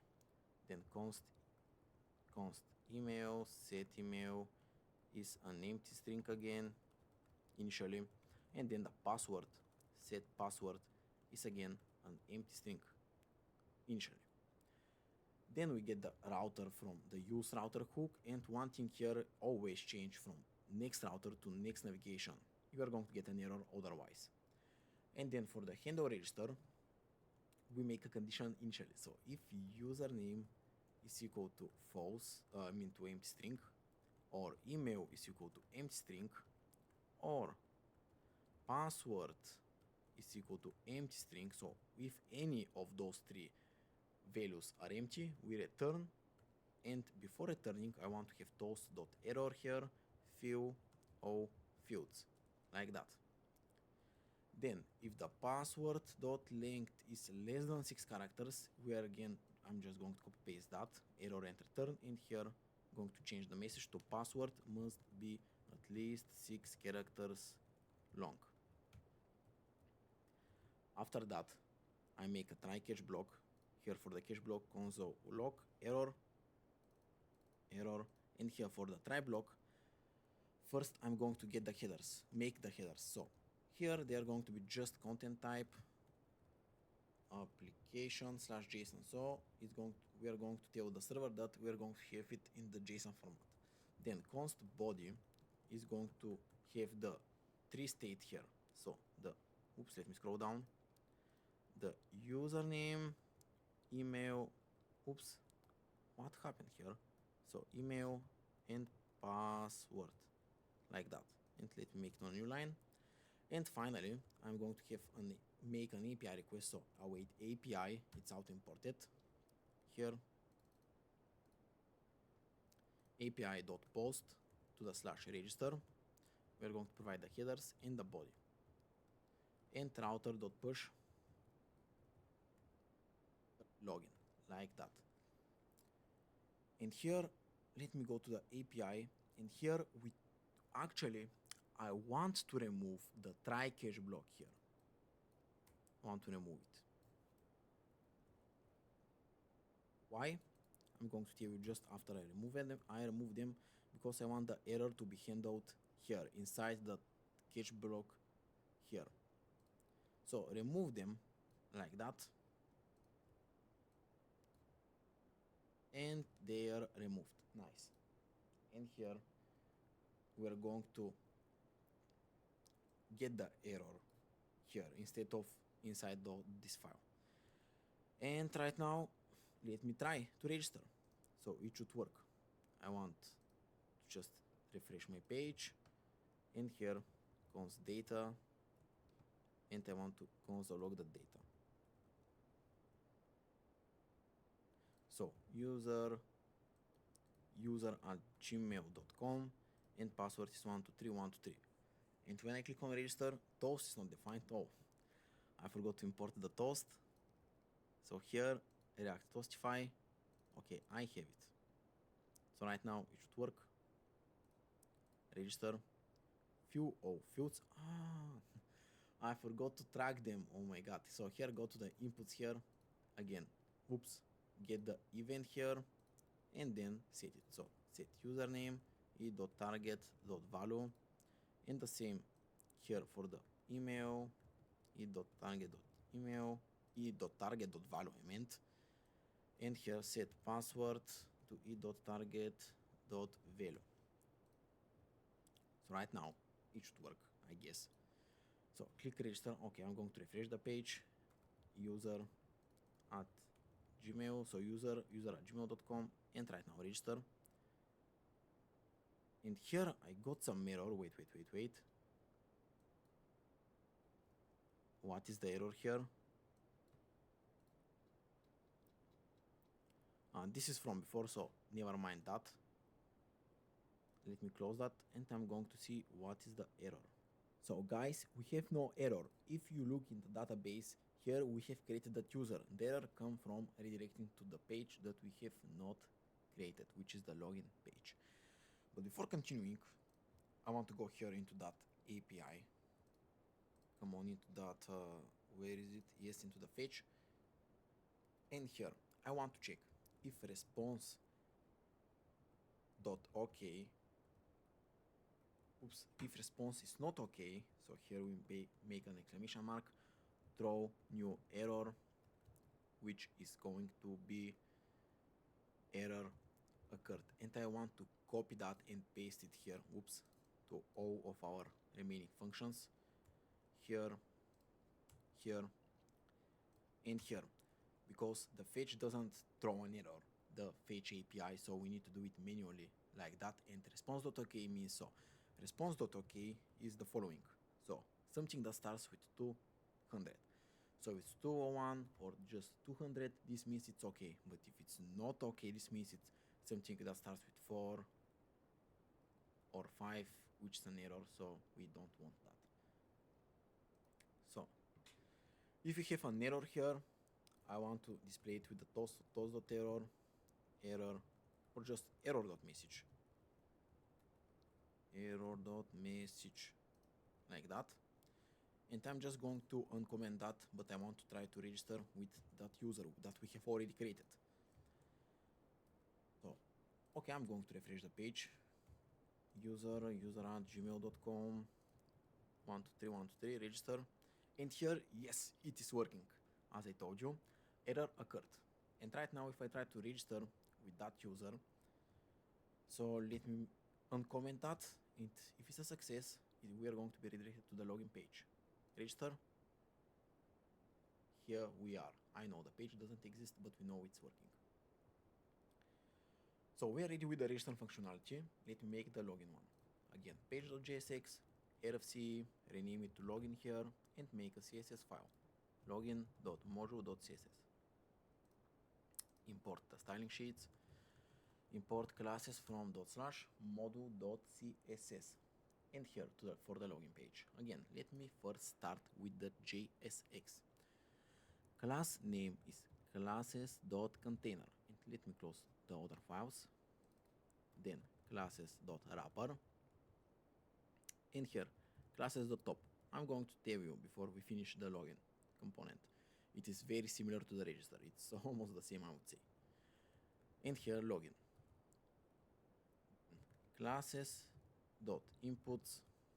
We're going to have here not 3, but 2 inputs. So here, just going to make it email. So we have email and password. Placeholder is going to be email.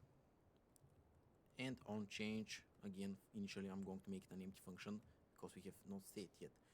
And when we use events are something that comes from the client. So we must specify here that the directive, which is use client, on top of the file. When you use events or when you use state, use effect, any hook, you must specify in your file at the top, the first line, use client. Always do that. Then copy paste because it's just here password and password. Below here, below the inputs class name, that div, we have a button with the class name of login button, and the text is login. And here we have a function which is handle login. So I'm just going to create it right now, but we're not going to do the logic before we finish it. We finish the JSX. Below that button and below the div, we have a toast container. So from toastify, and here a span with a class name of register message. And here don't have an account question mark. We are going to have a link here again, how to import it. href is going to navigate us to the register page, and here class name is going to be classes.register, and here register. So we are ready with the JSX. Let me go here to the login CSS, to the CSS file I'm in. Again, split the screen and let's start styling it. Dot container is going to receive a position of absolute, then top is 0, left is 0, the index is 999, height is 100 VH, width is 100 VW, overflow is hidden, display flex, justify content of center, align terms of center, and background color is black. And use .imet abbreviations, they are very helpful, very helpful. You see how fast I'm typing, it's saving you a lot of time. Then .wrapper is going to have a height of 425 pixel, width of is going to be 525 pixel, background color is going to be black, so background color black, text color is going to be white, and it's not exactly black, actually it's 2 to 2, it's a little bit lighter black. Then border radius is 12 pixel, panic is 1.5 rm on all sides, display flex, flex direction of column, and gap of 2.5 rm. Then dot stop is going to have here display of flex, justify content of space between, and align items of center.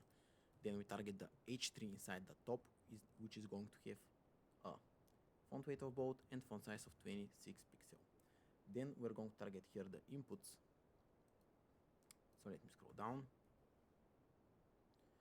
Dot inputs, and they are going to have margin top of 2.5 rm, display of flex, so df, display of flex, flex direction is going to be column, and here gap of 1.25 rm. Dot inputs, and the input inside is going to have a border of 1 pixel, solid 333, outline none, background color is transparent, panic of 0.75 on top and bottom, and 0.5 on left and right, border radius is 5 pixel, and color is going to be white. Then below that I'm going to have login button, which is going to have a margin top of 1.75 rm, width of 100%, border none, outline none, background color is going to be white, color is going to be black, padding of 0.5 rm, border radius is 12 pixel, so just to make it not that sharp, font weight both, font size of 18 pixel, and cursor of pointer. Then let me see how it's looking actually before continuing. Refresh. Yes, it's looking nice. We just need to make that absolute. Then I'm going to target the register message. So here we make it position of absolute. Left is 45%, right is 45%, top is 40 rm, display of flex, flex direction is column, align tops of center, and gap of 0.25 rm. Then dot register is going to have font size of 18 pixel and transition of 250 milliseconds. And here let me make the hover effect, which is again scale of 1.05. So it's a little bit bigger when you hover on it. And here I want to provide a hover for the login button as well. So let me go up here, dot login button hover, and here before doing it I want to make a transition here to not be instantaneous change. And here the background color is going to be EF. And actually let me pick the same color that I have here from the register button cover. Let me paste it, so E2DFDF. And you see how it's looking great. Let me close it here, the CSS, we are ready with it, and let me continue with the logic.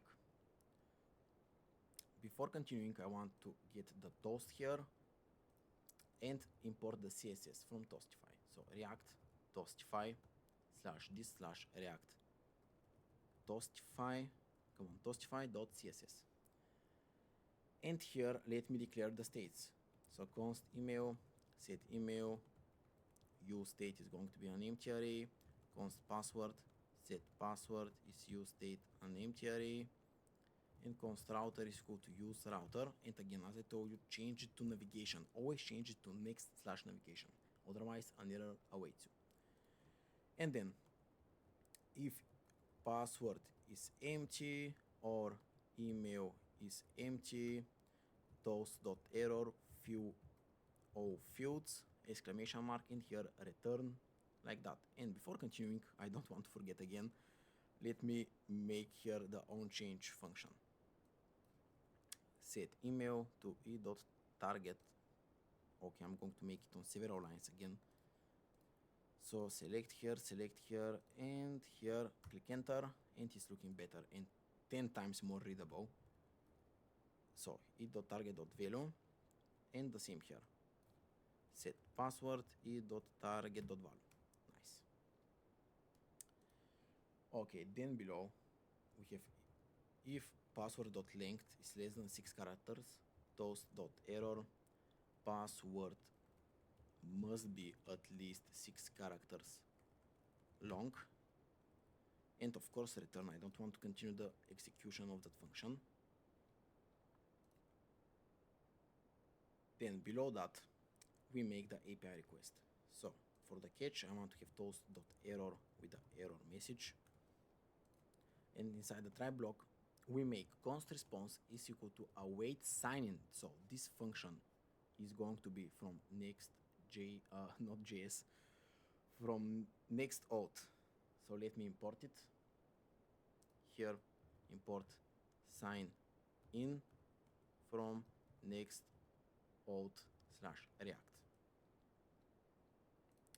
And here, credentials. And here we provide the data. So email, password, and redirect. Here we're going to set that to false. We're going to do the redirect ourselves. If a response (error) is equal to no, this means that we have no error, so we push to the home page. We go to the home page. Else, here I want to have toast.error with the following message: error occurred while logging in. So this is the login functionality. Let me try it. So I want to console log that response, console log res, inspect console. Let me remove that from here, and here the email user123@gmail.com. We have that user in our database. Login. Let me click here, and here we have a problem. Secret or private key.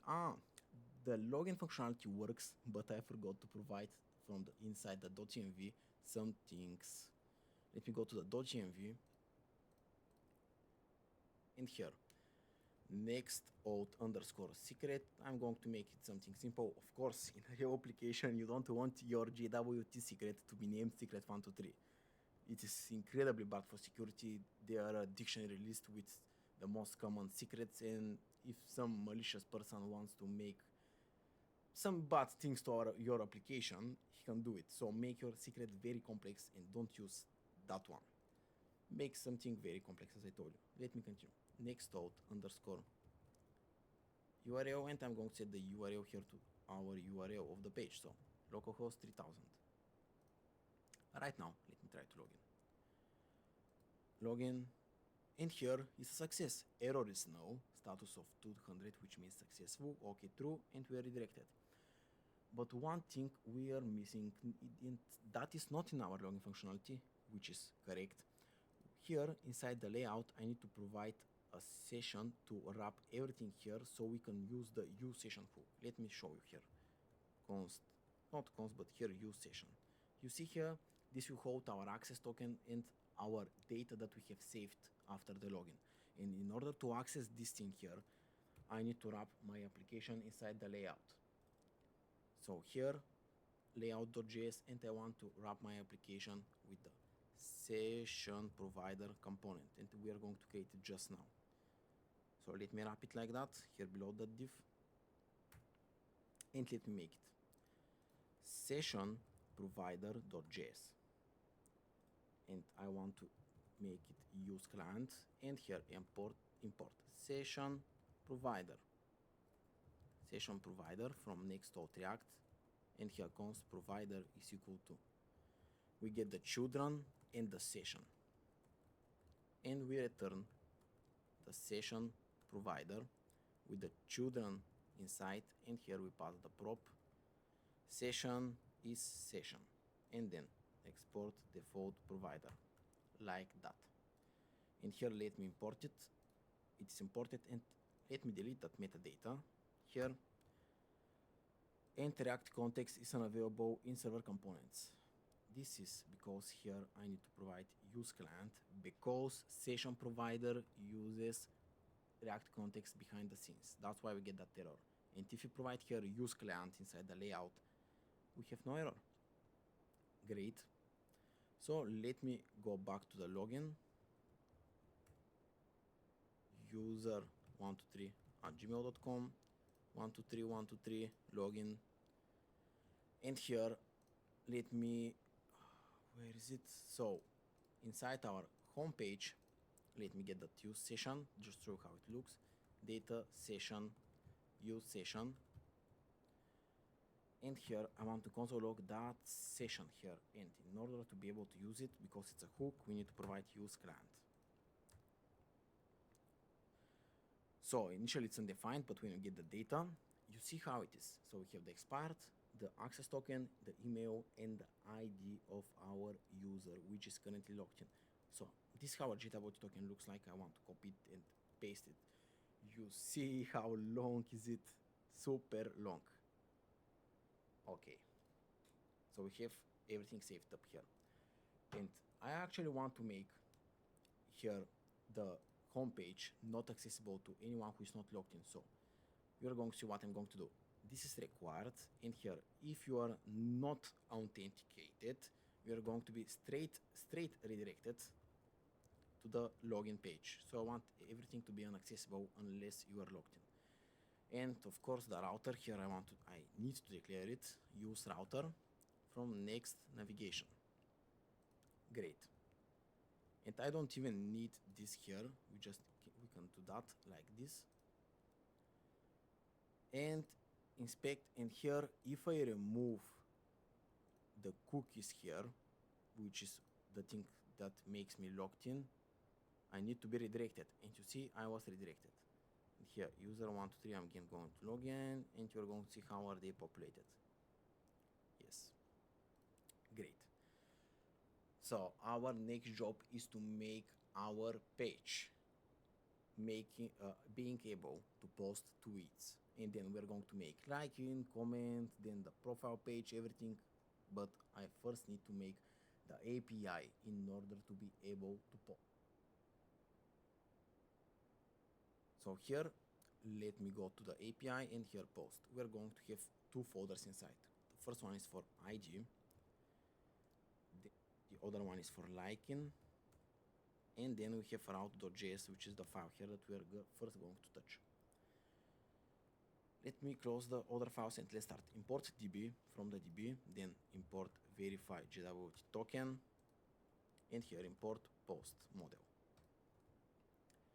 Here export async function get, we get the request in the parameters, and here try catch, return new response error, JSON.stringify error.message with the status of 500.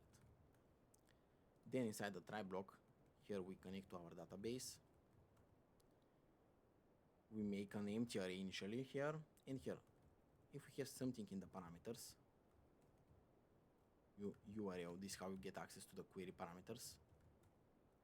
And here const user ID is equal to search params.get user ID. And if we have the user ID, this means that we want to fetch the post that belong to a particular user. This means for our profile page. But right now we're going to create it. So await post.find. We place the user ID here. We limit it to 16 because I don't want to display a whole lot of pages. Then populate user ID. Get the password away, and I want to split that on several lines. So this is how, just let me go back here to the models, and here to the models, but to the post one, and here you see we have a user ID, and here we're going to save just the ID of the user, but if you want to populate the actual user, you need to do that thing, and it's going to populate everything, but I don't want the password to be populated, so that's why I'm minus selected. And then I sort them from the newest, so this is how you do it, from the newest posts to the oldest one. We want to be first to have the newest posts. Then else, we're just going to get all the posts, but again we're going to limit to the 16. So here post await post.find, and here I can just copy paste that, it's not a problem, and it's basically the same here. So we either get someone user post, which means to his profile page or our profile page, or we are on the home page and we're going to get that. If we are on the home page, we're just going to get the latest 16 posts, and then return new response here, json.stringify posts status of 200. Then here we're going to make the function that is going to create the post. So export async function post request. I mean to post the post. It's a bit of it's playing with words. Okay, so try catch. Here I'm going to copy the code from the catch block just to not write it again, and here we connect to our database. Then we get the access token from our headers. This is how we do it. Request.headers.get authorization. Const token is equal to access token.split. We split it and we get the first index. So what is happening here?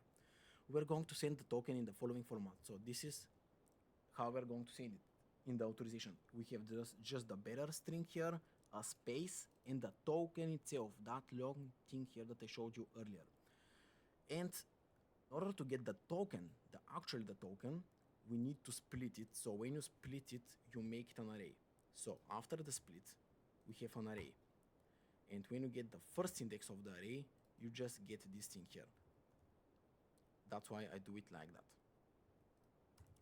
Then we have the const decoded token, and is equal to verify JWT token. And then if the access token is a false value, this means that we have not provided it, or the decoded token is empty. We return new response of JSON stringify message, message unauthorized wrong or expired token, and here status of 403. And let me make it on new line here, because you see how long is it. Yes, like that. This is looking much better visually. And then we continue here with the actual logic. Const body is equal to await request.json. This is how we extract the body. And here const new post is equal to await post.create, and we place the body here and return new response json.stringify new post status of 201. And this logic here, specifically, we're going to write it in a lot of our functions. So I'm just going to extract it right now in another function. Like this, just copy it, and we can go to the libjwt.js, and here we're going to name it like that. So export function authorize. And here I need to provide the request. And let me just return the decoded token. I'm going to need it. return the decoded token. And here const decoded token is equal to authorize request. And this is looking much better. Here I'm going to remove that verified JWT token, and this simplifies our logic a lot. So we are ready here with the route.js inside the post directly, but here we have the ID and the like. I'm going to create them. Okay, while we are at it, we are going to create it. So let me close everything here.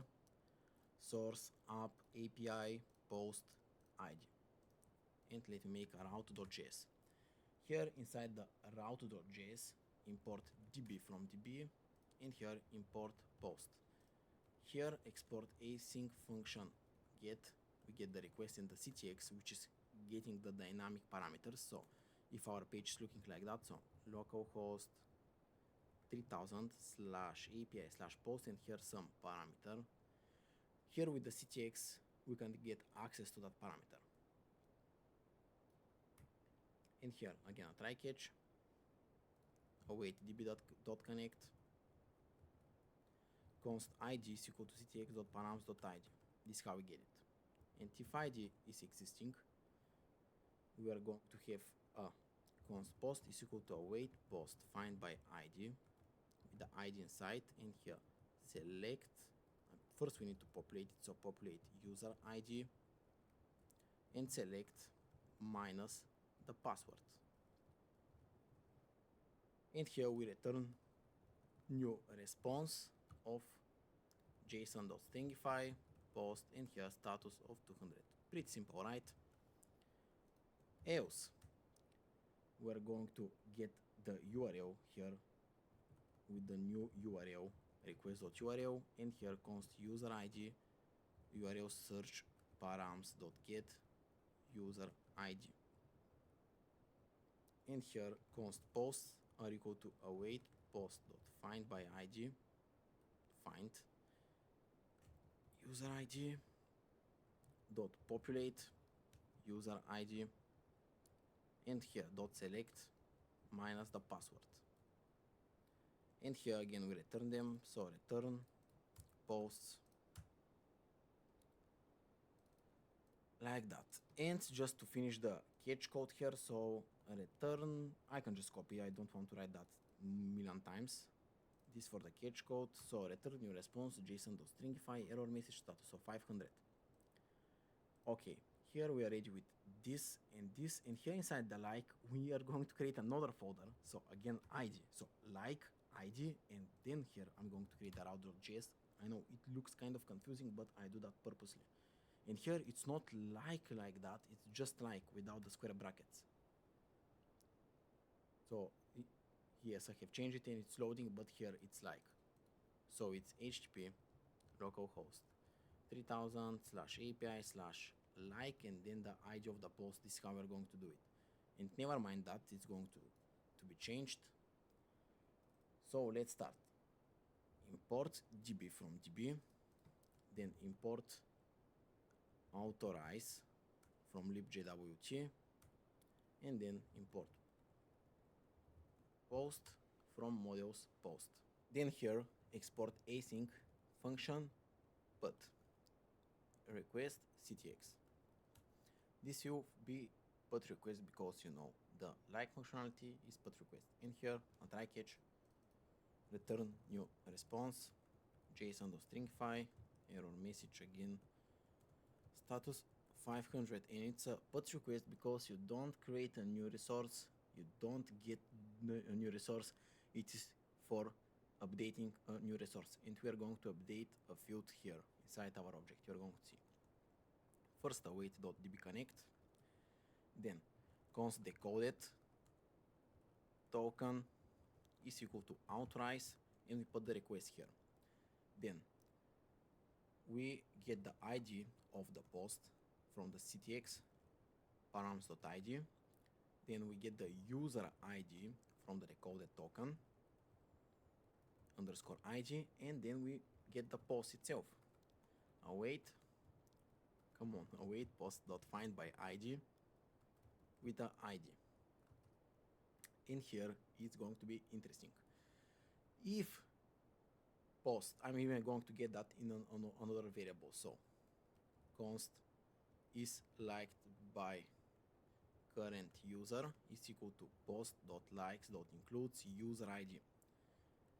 And if it's liked, if it's liked by current user, we are going to remove the like. So first we check if the user has already liked that post, and if he has liked it, that means that we want to remove the user ID from its array, so we unlike it. So await post of find by ID and update. We first place the ID, then we make an object here with the PO and inside likes user ID. This means that it's going to remove this user ID from the likes array. And then return new response json.stringify user successfully unliked that post, and here status of 200. And here I want to make that on several lines, as you know. And here we get an error. What is the error here? Expected. I'm not sure what is the oh my god, I forgot here to place message and then the user. Okay, my bad. Else this means that we have not liked that post, so we're going to like it. And it's a wait post dot find by ID and update ID, and instead of PO here we make push, and then another object likes user ID. So this is how we're going to add the user ID to the array, to the likes array. And then again, I can just copy here that return new response, and here instead of unliked, liked. This is the like functionality, how it working. So we have done that. We have done the post route, the post API, and that stuff. So I suggest to you that we finally make the functionality in the client to be able to post. So here, let me go to the tweet forum. Here it is, close. And here inside the tweet forum, we are going to make the functionality to be able to post. So here we need the session. Use session, of course that must be use client. Okay, we have already written that previously. Then we are going to need the router, so here router, use router, and again navigation. Then const handle click async function, and inside try catch console log error. Here we can actually do the toastify, so toast.error, error occurred while posting, or we can just place the error message actually, so error.message. And here we don't have the toast container, so let me place it here, toast container, and here it is. And let me get the CSS for it. So I think we have written it here inside the login. I just want to get it to copy paste. I don't want to write it again. So here is the CSS for the toastify. Then here inside the try, I want to make the headers. The headers are going to contain the content type, which is going to be JSON, and the user token. So authorization is going to have here the bearer, and here session question mark.user .access token, and then the content type, which is going to be application/JSON. Then here we are going to have the const body, which is going to have the user ID. It's going to be session.user_ID. And then we are going to have the description like that here. And here we're going to create the post, which is going to be await API.post/post headers in the body. In the body. And I don't want, when we create the post, to be redirected to it. I don't want that functionality. Then toast.success successfully tweeted, and they use tweet and post interchangeably in this video. So if you're confused, I'm clarifying that confusion. And then I want to empty the description here, which is that input field. Okay. Oops, not obvious, but here let me log in, refresh. User 123@gmail.com, 123, 123. And here we are. Of course, we cannot see the post right now. And actually, let me make that functionality. But first, I want to see if we can post. So after the tweet, we have not attached here the handle click. That's why it's not happening. Nothing is happening. So right now it should work. Click. API is not defined. Okay, then we need to import that. Yes, I forgot to import it. So right now tweet and successfully tweeted. Let me verify that in our database. Let's see here the post collection. And here it is. So you know it's working. We have empty likes, empty comments, and everything is here actually. So we know it's working. Great.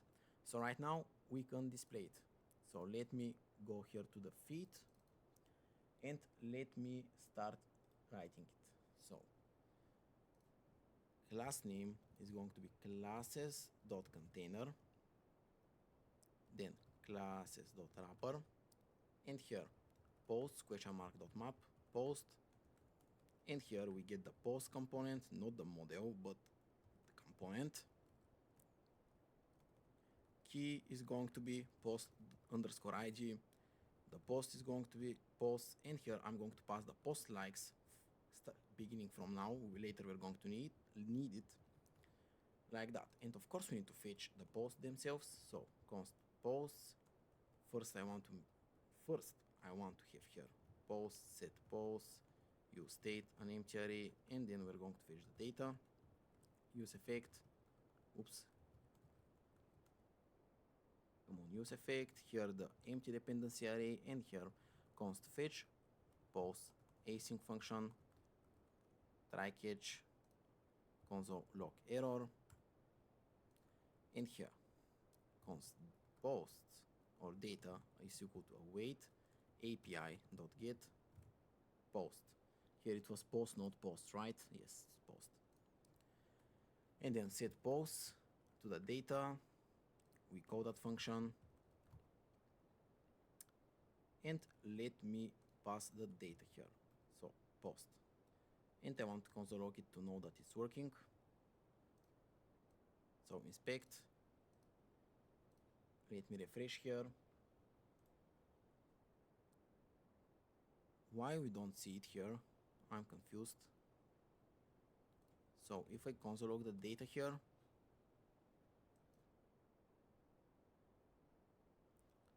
undefined. Do we get any error? Wait, I want to see here.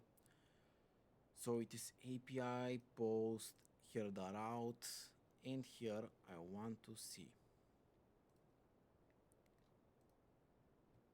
console log posts. Come on, and I want to open my terminal.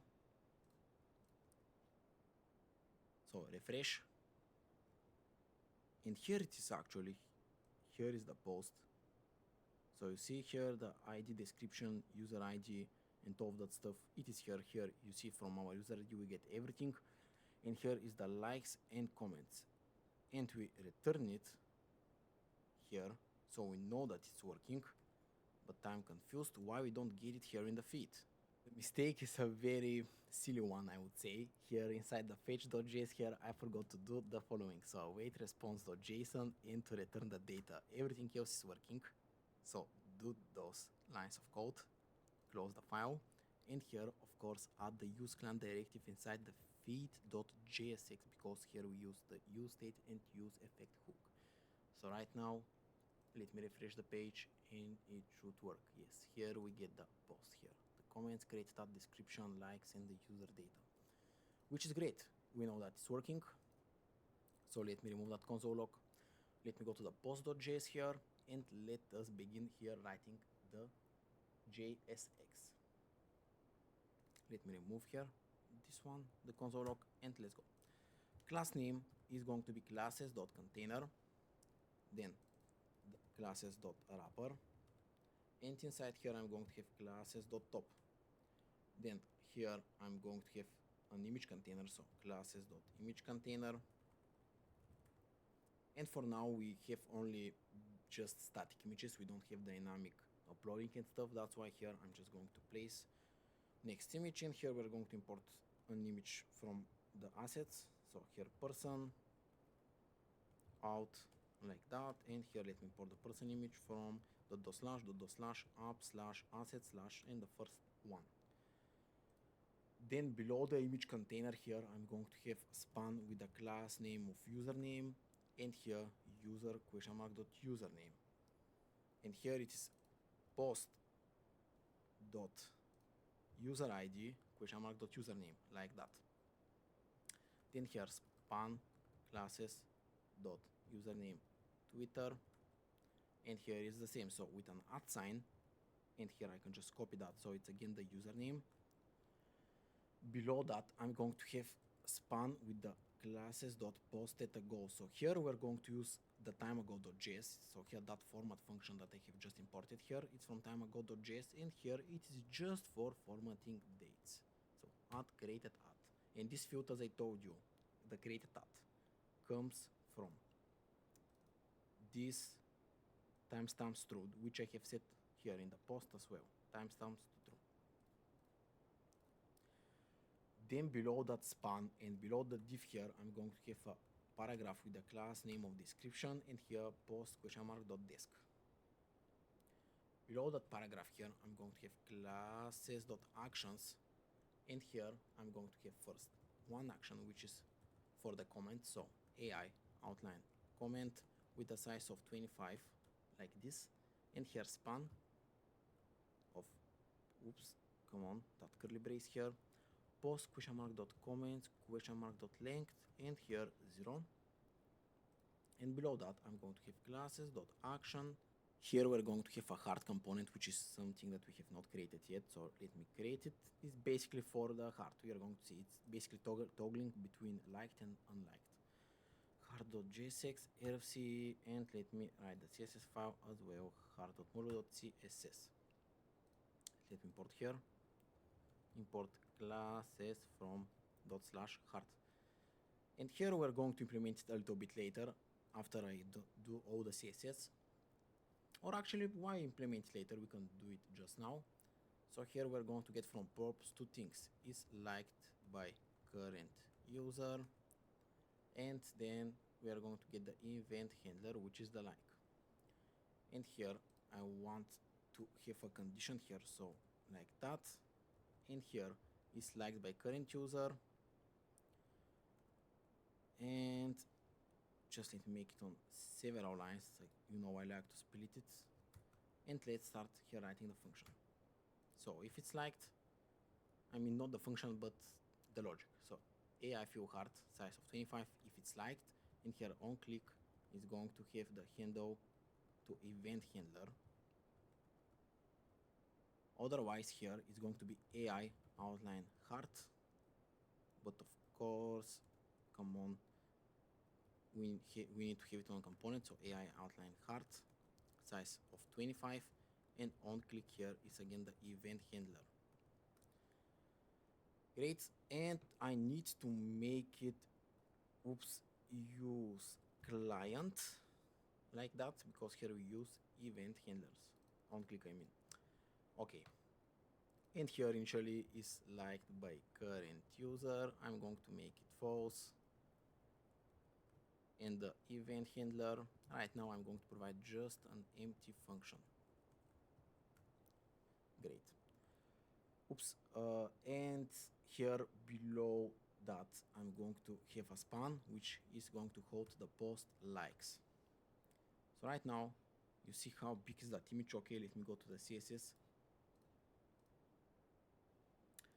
and here let me start with the container first. Dot container is going to be height of 150 pixel, width of 100%, padding of 1 IRM, border bottom is going to be 1 pixel, solid 333, transition of 150 milliseconds, not 200 but 100, and cursor of pointer. Then dot container and hover, we're going to change its color to background color of 131212. Then dot wrapper is going to have height of 100% and width of 100%. Then dot image container is height of 40 pixel and width of 40 pixel. Dot image container and the image inside is going to have 100% height, width is 100%, object fit is going to be hover. Then border radius is going to be 50% and margin top is 0.75 on top. Dot top, the class name is going to have display of flex, then gap of 1 IRM and align items of center. Before continuing, I want to see how it's looking of this image. We need to target that image super big. We're going to target it in a second. So first username, bold and font size of 18 pixel. Then username, Twitter, and here, wait. I have targeted. Why it's still that big here? So it's image container, in the image inside. Do I need to refresh the page? I think it's because of we need to refresh the page, yes. And here right now, heart is not defined. Is that the problem? Come on. Okay, we're going to import that. Post likes is not defined. Well, post likes. Okay, finally. Okay. You see right now how it's looking. Username Twitter. We need to have here color of 555. Then dot posted ago. Just let me scroll down. Posted ago needs to have here color of 555 as well. Dot description, margin left of 56 pixel, margin bottom of 1.25. Actions, which is a comment and the likes, need to have here margin left of again 56 pixel, display of flex, align items of center, and gap of 1 IRM. And dot action must have color of 666, display of flex, align items of center, and gap of 0.25 IRM. So you see right now how it's looking, and don't mind that error. This because we write some styles and stuff. Right now we have no error. And this is how our post is going to look like. But right now, let me create another one. Successfully tweeted. Yes, it works, but I want without a refresh, without a reload, to display that post. And this is going to navigate us to React Redux and to Redux toolkit and the Redux Thunks. So it's a very good place to start right now. Here, let me just close the heart, the post. I'm going to close everything and let me make my Redux folder finally. I really like Redux. So here I'm going to name it Redux, actually, yes, Redux. And inside I'm going to have store.js and I'm going to have several slices. Post.slice, user.slice.js, and let me check if I have additional slices. I think I have only those, or I have another one maximum. Yes, I have only those. Okay.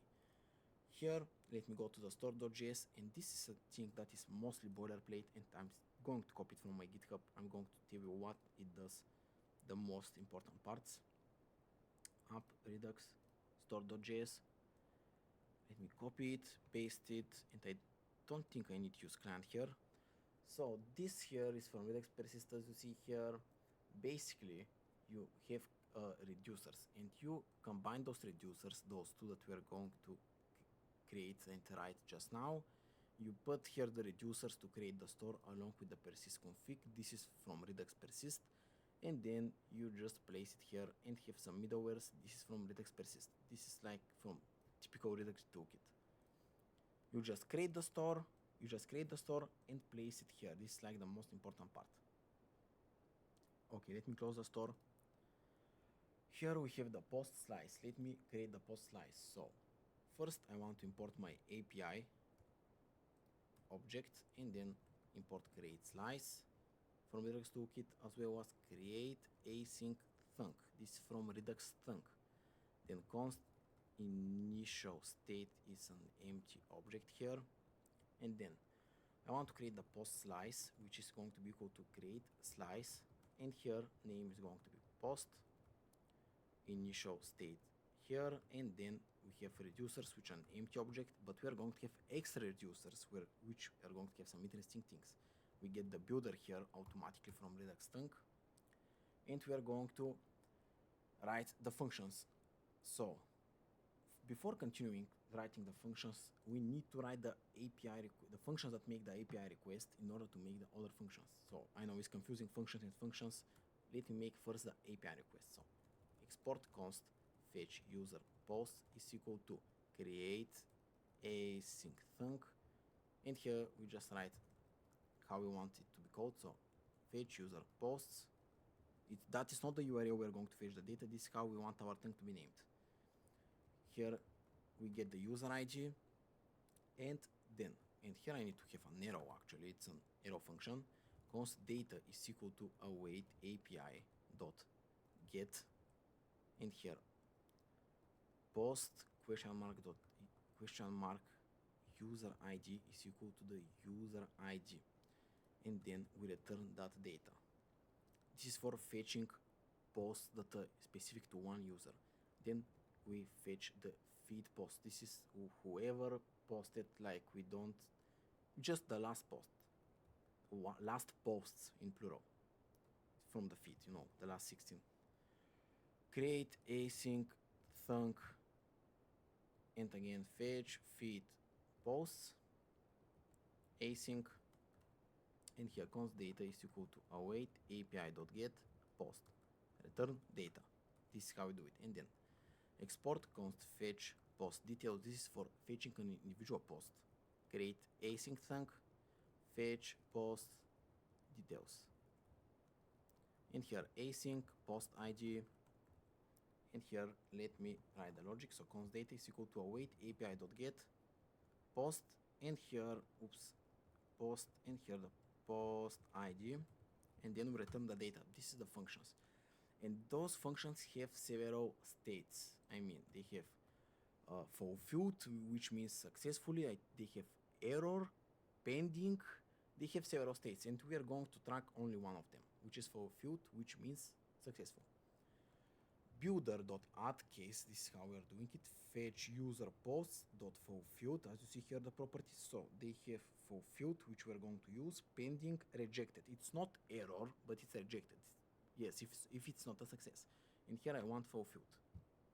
Then state and action here, and I want to return the old state alongside with the posts action.payload. This is from the first function. Then here I want to have a builder, another builder, which is cannot case, which is for the second function. Fetch feed post.fulfilled. We get here the state, the action, and here return state, and here feed action.payload. Come on, action.payload. And we have another builder, which is the last builder here for that file. Fetch post details.fulfilled, state and action, and here we return the state, and here post details action.payload. And lastly, here we need to export default post slice, and here not just the post slice but dot reducer. We need that. And here we are ready with that file. Here we have user slice. While we are at it with creating Redux, Thunk's Redux stuff, let me start typing the user slice. So import API, not API error, but API here. Then import create slice and create async thunk. Again, initial state is an empty object. Export const fetch current user is equal to, let me first write the functions and then we are going to create the slice. I think that's a better approach. Create async thunk fetch use current user async user ID. This is going to be for notifications. I know it's user, but I told you it's for notifications. You're going to see what is it. It's going to be a very interesting thing. Const data is equal to await api.get user and the user ID, and then return data. Then export const fetch suggested followings. So this function is going to be for those users here. They are right now static, but I want them to be dynamic. I want to fetch users that we do not follow, so we can follow some new people. That's the point of that function. Create async thunk, and here fetch suggested users.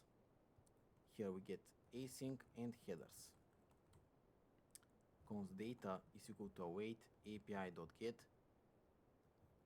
user slash find users, and here the headers, and then return the data. So those are the two functions that we are going to have in that file. Then const user slice is equal to create slice. The name is going to be user. Initial state is the initial state that we have created, just an empty object. Reducers are going to be empty here, and extra reducers with the builder here.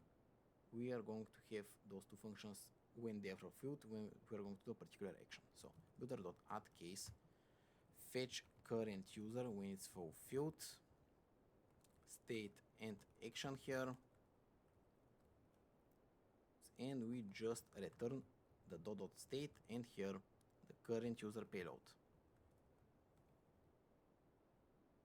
Then for the second builder, add case fetch suggested followings dot fulfilled,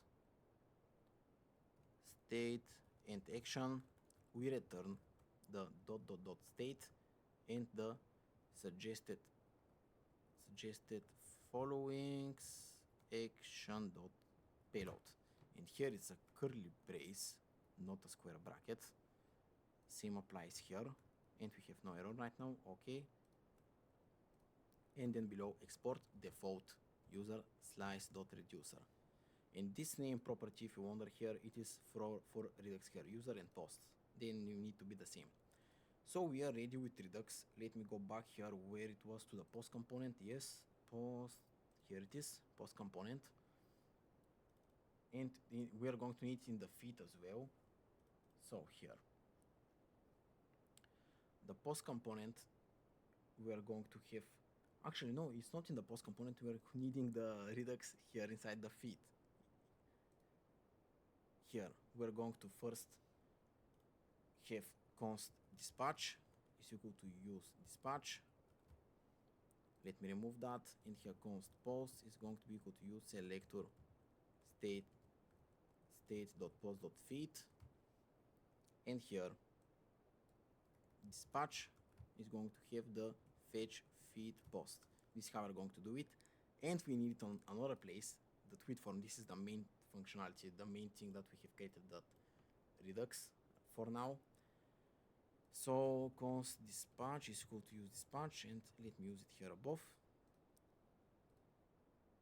Const current user is equal to use selector state.user.current user, and here when we create a post, I want to fetch the data again. So here await post, and here I want to have dispatch fetch feed post if it's a success, of course.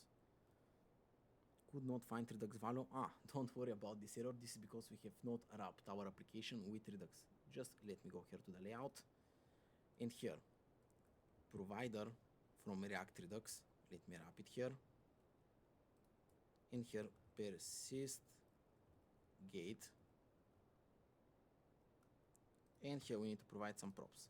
So provider store from Redux store, and persistor from persistor. Okay, and I want my post to be able for us to be able to like it, because right now it doesn't do anything. We have not created that function. So let me go here to the post.jsx, and let me make it. So here inside the post.jsx, I'm going to make it use client from now, because we're going to need some things that require us to write the use client directive.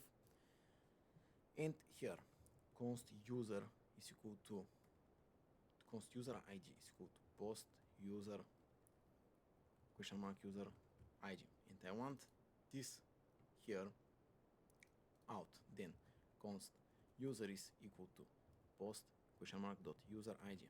It's going to make our code a little bit more readable. So everywhere we have post user id like that, you can just replace it with user dot user name. Here in our case, user dot username, it's readable. And here I have not yet have a field with that. This is going to be used in a function. That's why I put it out. Then const data session is equal to use session. Then const is liked by current user, set is liked by current user is equal to use state, and here post dot likes dot includes session dot user id. I want here to have question mark so I don't get any error, and I'm going to make that on a new line because it's super long. Then here I have post likes, set post likes is equal to use state likes, and that can be confusing. I want to rename that property to likes, then to place it here as a default value and make our state named post likes. I've done it like that. And here const router is equal to use router, and next navigation. Then const handle like async like that, and here we are going to need a try catch. For the error, we can just do toast.error error.message. We need to place here the toast container to be able to make that work. So here is the toast container, nice. And another thing that I wanted to do is to have the CSS here available. Do the CSS for the toast, so we can go to the login page, we can just copy it again and place it below like that, so we know it's going to work. Then const headers are equal to authorization bearer, and here session question mark dot user question mark dot access token, and here API dot put post like, and here the post id and the headers. And if is liked by current user, we're going to set the post likes to the previous -1. So if it's liked already, this means that it's going to be disliked, and that's why I want to set it by 1. And here the opposite logic. And then we change the set is liked user to the opposite of the previous. So if we have liked it, we want it to be not liked. We are going to be toggling it. Then handle like, let me place it here, that event handler. In is liked by current user, we just pass that state. And here I'm going to make that again on several lines. Yes, it's much better when it's formatted. And I want to have 2 more functions, which are going to be go to post, to go to that individual post details. So const go to post is equal to is getting the event and event.stop propagation. And I need that as well here above, because they are going to be on click. All of them here, both of them are going to be on click. And because of event capturing and bubbling, when I want to click to like the post, we're going to be navigated to the post with the click. So those going to be 2 functions invoked, but I want only one of them. We're going to see if I disable it how it's going to be. Router.push, and here post and the post question mark.id, and then const go to profile, another function, and again I need to get the event away, and again stop propagation, and here router.push profile user id. Here we're going to use the user id, and here go to post, we're going to attach that here on the topmost, and go to profile to the image here.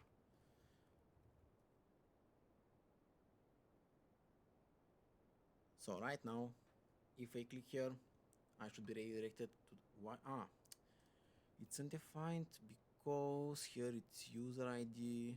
Wait, why it's undefined? Wait, why it's undefined? It's interesting. Let me console log here, post user ID, inspect console, it's showing us undefined.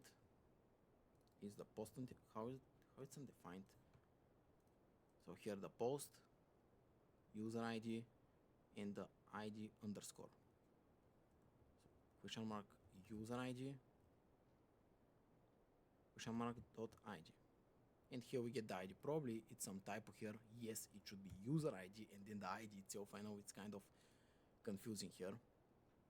So right now it should work. Here if I click on that image, here you see the ID. So it's not undefined. Yes, we have not created that page yet. We are going to do it soon.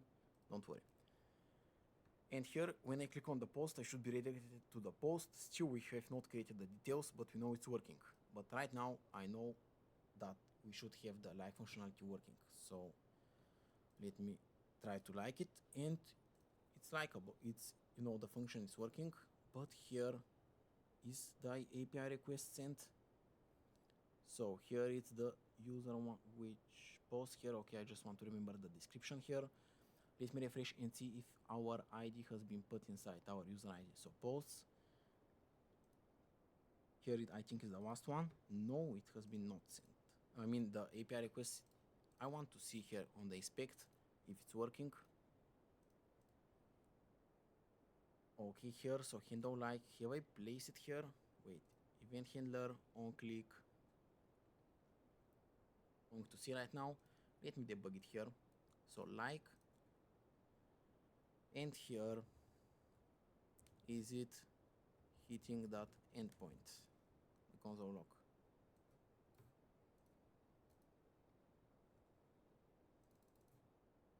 So yes, it is hitting that endpoint, obviously. Is the user ID here valid? And the post itself? Yes, the user ID is here and the post is here. So what is the problem here? And is liked by current user. Let me see, is liked by current user. Yes. So if I go down, find by ID and update, push and pull. I'm not sure what may be the problem. Let me check here. Are we hitting the correct endpoint? Yes, we do. Welcome guys, I found a solution. So here, first we need to write here await.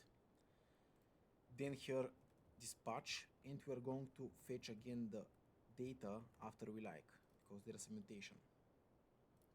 Then here dispatch, fetch, feed posts, here auto imported. And here I want to do one more thing here. Initially, when the page loads, this here, the session is no. I want to make it like that. So when this changes, so from false to something, I want to handle is liked by current user. In this function we'll set the initial data. Set is liked, and here's post likes includes session question mark dot user question mark underscore ID. Right now, let me go back here to the page. Let me refresh it. Here I have a like. I remove that like, add another like. Refresh. Here, right now, if I load, here it should be here, below. And right now, let me see. If I like here, dislike. It is still here, nice. Right now, I do it like that, so both of them are liked. Okay, I dislike this one. Refresh again. Yes. Both have no likes. Again, it works. Both have likes. Yes, it works. Finally, this functionality. This is super simple. I don't know what was the error. I debugged an hour and a half just for this simple functionality. Okay, let me post it here. Like here, dislike those. I mean, unlike, it's not a dislike. Refresh here, and the data persisted. That's great. Okay, so we have done the like functionality finally. The next part, what it should be, I think it would be clever to make the post details here, because right now when I go here, nothing happens. Okay, let me make the post details page. So here, post details, and here inside our component post, I want to rename here, when we go to the, it should be post details here. And here, inside the post details, let me make page.jsx, and here name it post details. And here the CSS file post details.module.css. And let me close the terminal, import it here, import classes from /. And here it gives us page not found because of a very simple reason. Here we have an extension which is the parameter, the ID. So what we should do here is make here an ID with the square brackets and then move those two pages inside. And here they should be pasted, yes, like that. So post details, the ID, and then the page itself. So right now it is working finally, yes. Let's make here class name is going to be classes.container, then classes.wrapper, and inside here I'm going to have the header, label, tweet. Then here, if the post exists, and we're going to have it soon with an API request, so I just want not models but components, post from components, and here place the post itself. And then below I'm going to have a tweet form, which is going to have the placeholder, tweet your reply, and here post ID is going to be ID. Here we're going to change the tweet form to be adjusted to make comments as well. And here post dot comments map comment, and here comment, comment ID is going to be comment ID here, and then key is going to be comment ID, like that. And here it's comment ID, yes. So right now let me finish the post. It's going to be very simple. Here we can get the ID through the CTX. So ID is equal to the CTX.params.id, the same as the backend.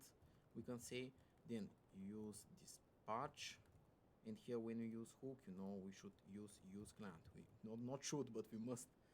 And then const post is equal to use selector state post details, and then of course we need to fetch it somehow. Patch fetch post details, and here with the ID. So right now you see that the form is here, but cannot read properties dot include.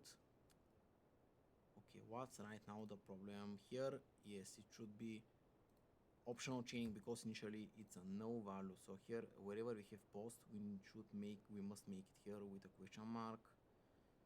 I don't see more of that. So right now, yes, if I refresh, and here is our post, but let me see why we don't get the data. So here if I console log post,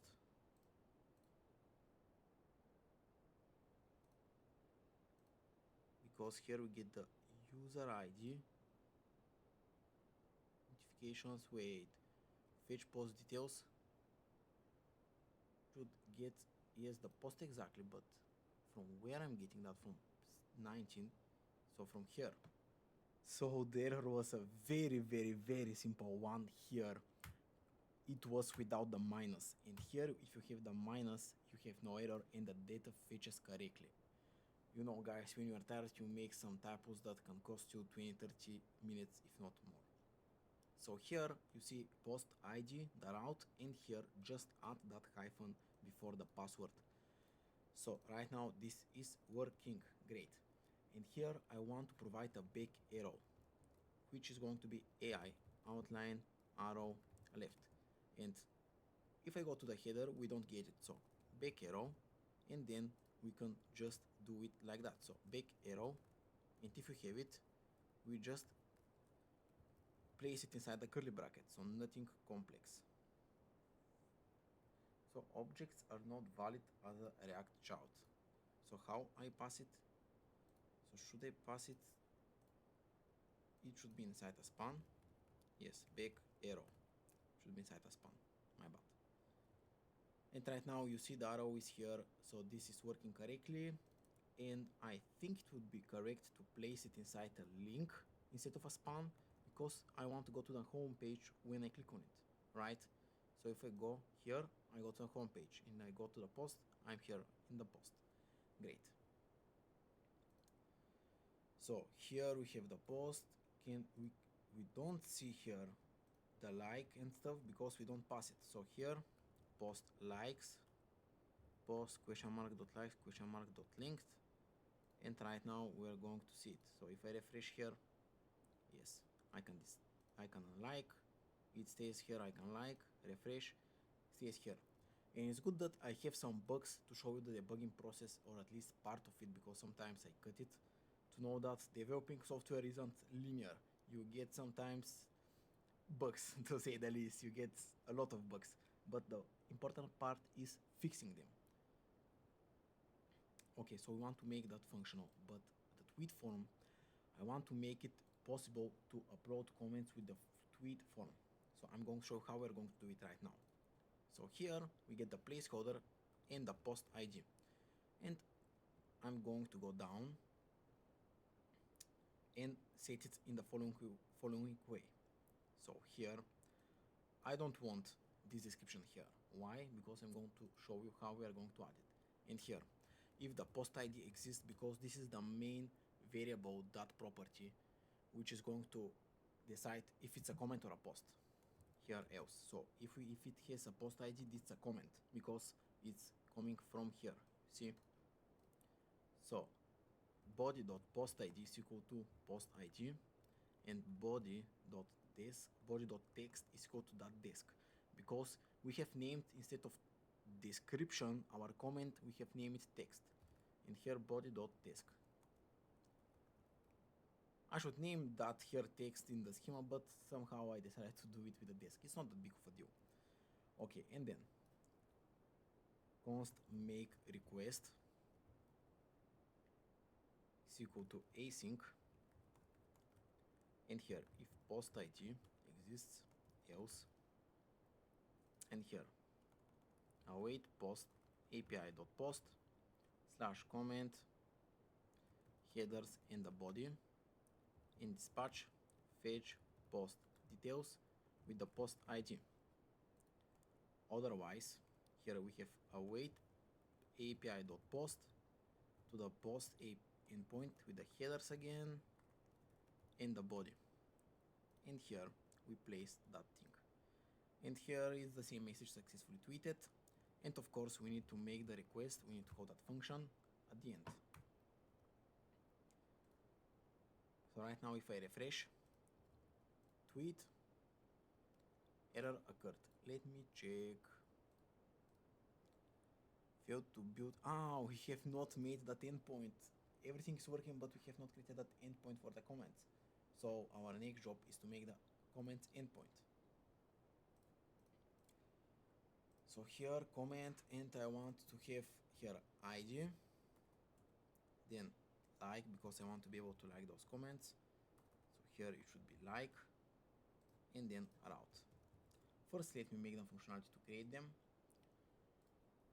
So here import db from db, then import authorize, import comment from the models, and import post from the models as well. Here export async function post request, and here try catch with return new response json.stringify error.message with a status code of 500. Then we connect to our database. That's the first thing that we do. And here const decoded token is equal to authorize request, because we need to be logged in to be able to comment, right? And here const body is equal to await request.json.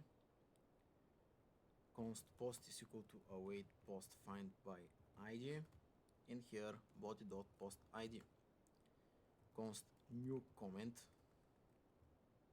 is equal to await comment.create directly with the body, and here await post find by ID and update body.post ID and I want just to push the comment ID inside the comments array, new comment underscore ID, and then we return new response json.stringify.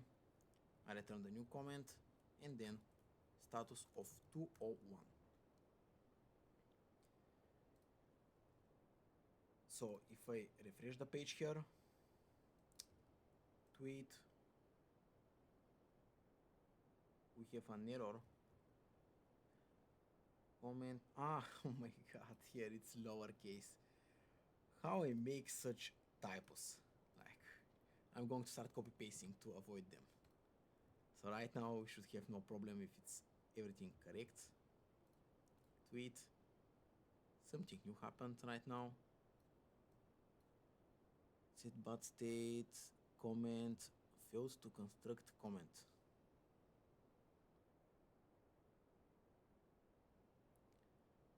So right now, what is the problem? Check here. How to construct comment? I really wonder, please. This DOM object constructor cannot be called as a function. Is it because of that? Page feed post ID. I really wonder from where the problem is coming. The problem was we did not imported the comment component. That was the mistake. Like I just do some really silly bugs. The hard things are easy for me and the easy are hard for me. It's really strange. Okay, here I see that we have actually a comment. Interesting. Let me see if it's actually there. Retrieving list of databases, comments. Yes, we do actually. Let me make another comment here. And here, yes, we see another comment. So this is working great.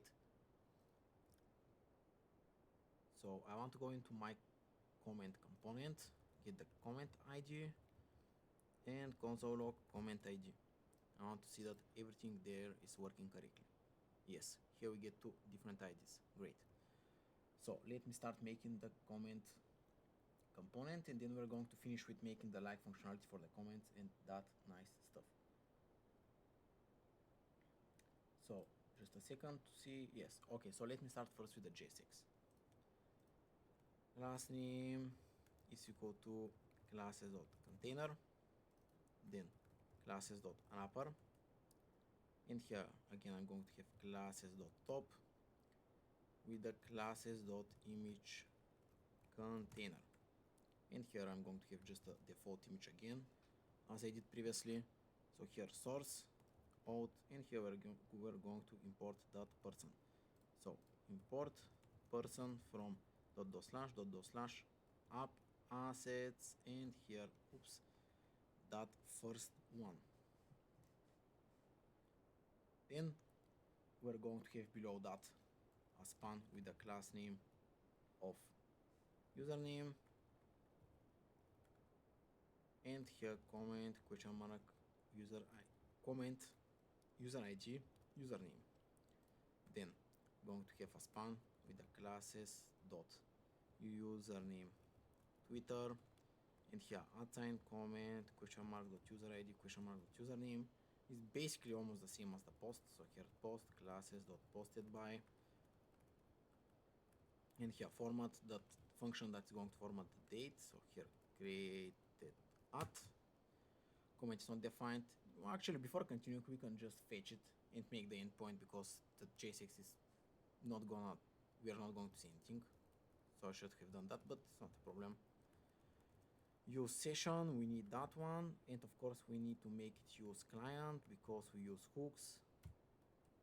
Then const comment set comment is equal to use state an empty string. Then const comment likes set comment likes. Here by default we're going to make it 0, and then const is liked by current user set is liked by current user, and here to false. And here use effect, and that is going to run every single time when the comment ID changes, and the session user ID. Here const fetch comment is equal to async, oops, curly brackets always, try catch. Here console log error.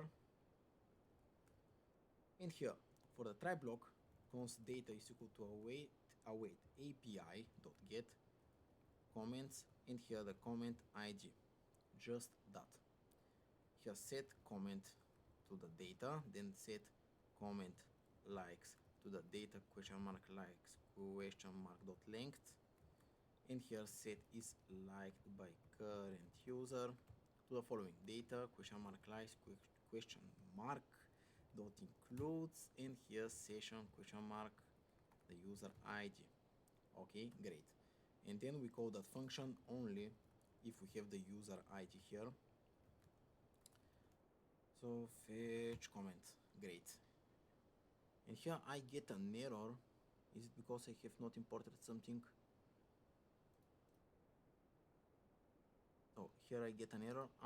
Here, because I forgot the dot. Okay, let me make that endpoint to fetch the comment. So it's not in the route, it is here. Let me make the route.js. So route.js, import db from db, then import comment, the comment models. Just let me get closer to the microphone. And here export async function get request ctx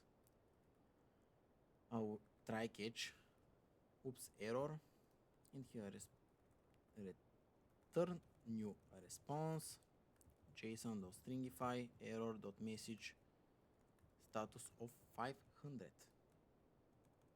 then await db.connect const id is equal to ctx.params.id, const comment is equal to await comment dot find by id, and here dot populate user id dot select minus the password, and here I'm going to again make them a few lines, and this is it. We just return it, then return new response json.stringify the comment with a status of 200.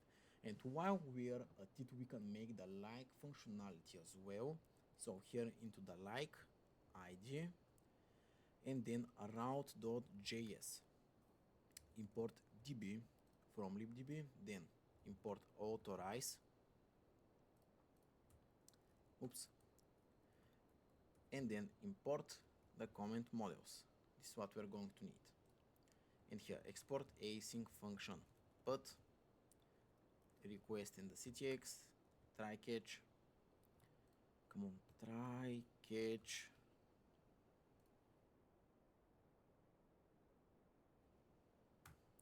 okay, let me start. So await db.connect const decoded token is equal to authorize request, then const comment id is equal to ctx.params.id. We can just name it id, we know that it's from the for the comment. Const user id is equal to decoded token which underscore id, so we can move it up here to be more readable. And here const comment is equal to await comment don't find by id, and then if comment question mark dot likes question mark dot includes user id else, like that. So await comment dot find by id and update. Here we pass the id, and then we pop because the user has already like that. So likes user id, and then return new response of json.stringify message successfully unliked the comment with a status of 200. And here I'm again going to make it on several lines.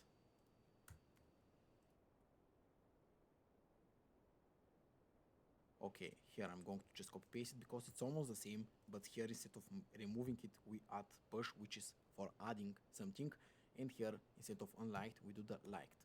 is basically the same. And here we are ready with that.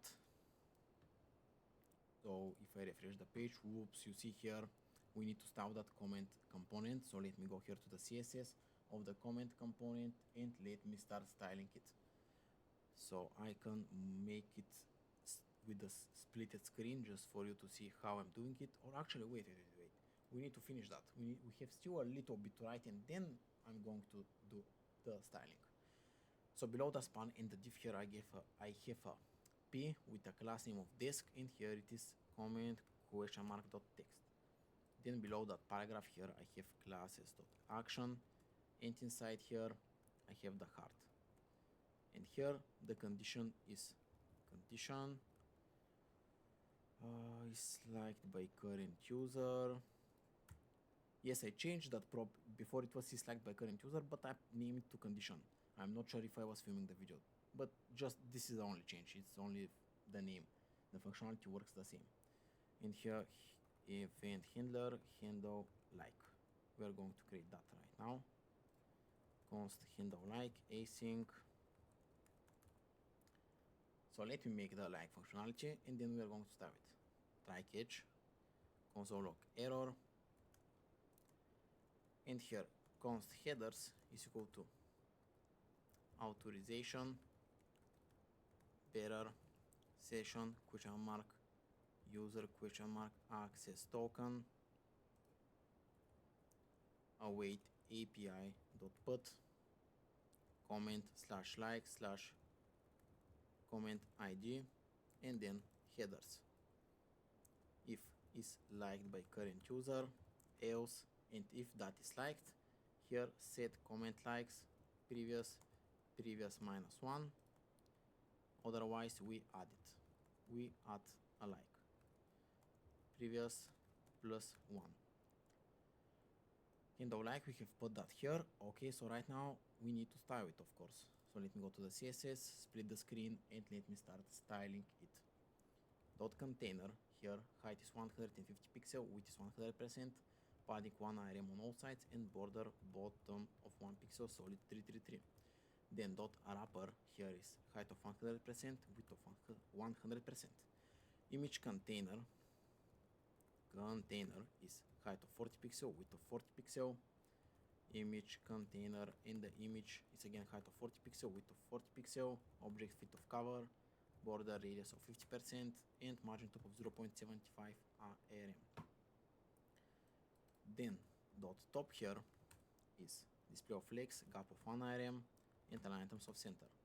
Username here is font weight of bold, font size of 18 pixel. And I think I typed too fast, guys. Please write in the comments if you prefer me typing fast or typing slow. I type fast, the CSS especially, because it doesn't contain any logic, but still, comment your opinion on it. Then username Twitter, cover of 555, dot commented ago is cover of 555. Did I name it like that? No, it's posted by. Here it should be commented ago. Here change the class name to that span. And after this dot description, margin left of 56 pixel, margin bottom of 1.25 rem, and then dot action is margin left of 56 pixel, cover of 666, display of flex and items of center, gap of 0.25 rem, and cursor of pointer. Okay, great. And here we don't see the like here. So did I pass it here? Yes, I passed the post likes here. This is the another thing that I changed. So while I wasn't filming the video, this is the only thing I changed, the name of this and that thing here. I just placed it inside. So we can provide the post likes, even though it's comment likes, I have named it like that. Sorry for my bad naming convention here. So comment likes. Okay, 0. And right now if I click, what is happening here? I get some error or what? Let me refresh. Okay, the like is here, but when I like it, something happens. I mean, in the backend it works, but behind this here is not working. I need to make it set disliked by current user to the previous here. That is something that I have forgotten. Right now, if I refresh, how is going to behave? Okay, right now it is working as intended, but when I like something happens, if I dislike it's working okay, but when I like something happens, the problem is again a typo here. You see here set comment likes as it should be, but here it set comment. So right now just copy paste the set comment likes, and the comment like functionality is working. Yes, I can refresh, and the data is still persisted. I can comment here. You see here the comment, and everything is working. Great. So our comment functionality works. Displaying here works. The next part is making the profile page. So the profile page will be pretty interesting, to be honest. So let's go. Let me close everything here. Source, up, and here let's make profile. And here, you know, we're going to have an ID, so don't forget that. Profile ID, and then we make the page.jsx rfce profile and profile.module.css. Then we import the styling sheets, import classes from dot slash, and here. First, I'm thinking what we should make, the logic or the JSX. I think the logic will be better to start first with that. So CTX here, and let me get the ID straight away. Then const dispatch is equal to use dispatch, and it's going to be a complex component, I warn you, but you know, from complex things you learn, from these things you don't learn. Then const posts are equal to use selector state dot posts. Then const profile set profile use state is going to be an empty object initially. Const is followed set is followed is equal to use state false. Const followings set followings use state is going to be empty. Then const followers set followers is going to be an empty array here as well, not object but array. Const router is equal to use router, and again navigation. Const data session, and here use session, and here if someone goes here, just let me just write that required true, and here if someone authenticated goes here, we are going to redirect him to the login page straight away. What he can do if he's not logged in. Okay, then const is on profile is equal to session user ID is equal to profile ID. So we're going to have different actions depending on whether we are in our profile page or someone else's profile page. And here let me fetch the profile, use effect,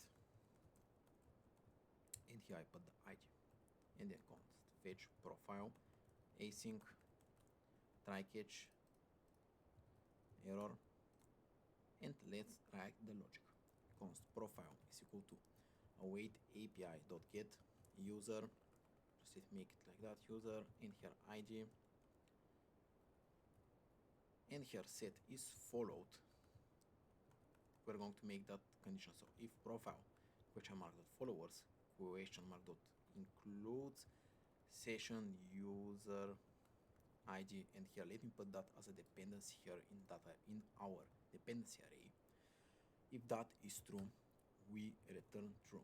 Otherwise, it is false by default, so we don't need to return false. We can return false just for more readability, but we can do without that, so don't worry. Set followings is profile question mark followers question mark dot length followings. Again, I was going to make a very silly typo. Then const followers profile question mark dot followers question mark dot length, and here set profile to the profile. And of course we don't have that endpoint, so we need to create. Let me go to the API user, and let me start making the user endpoint finally.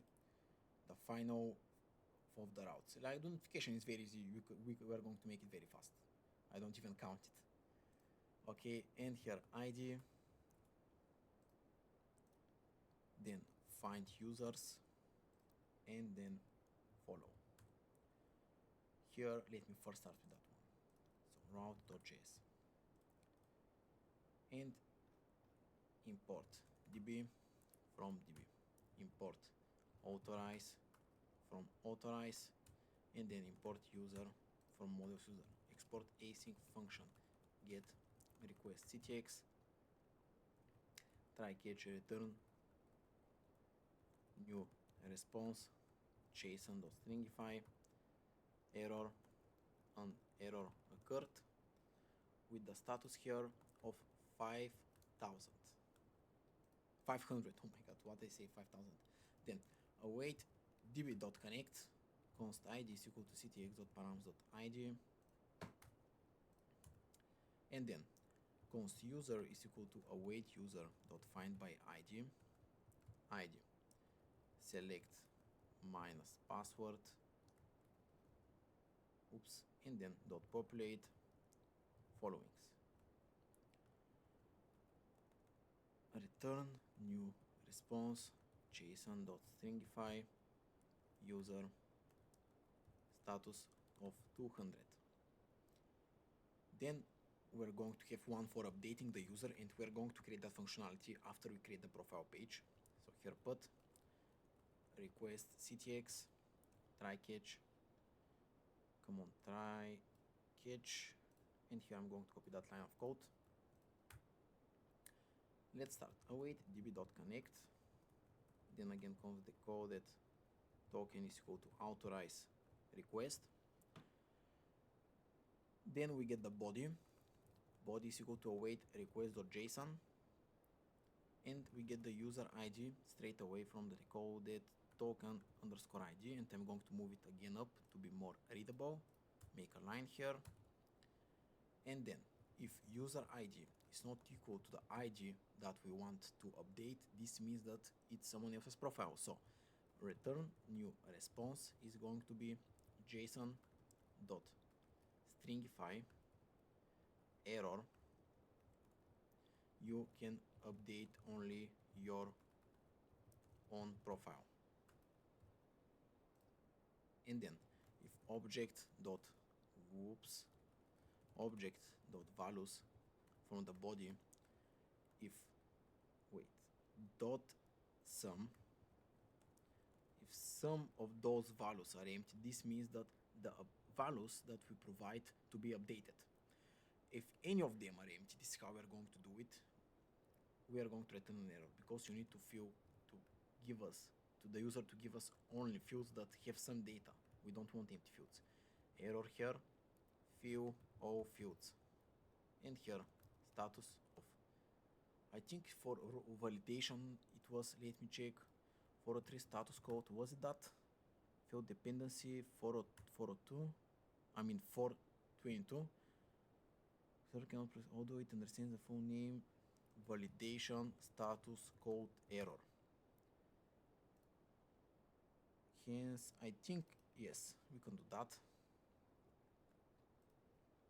And then await user find by id and update. We provide the id, then we provide the body here.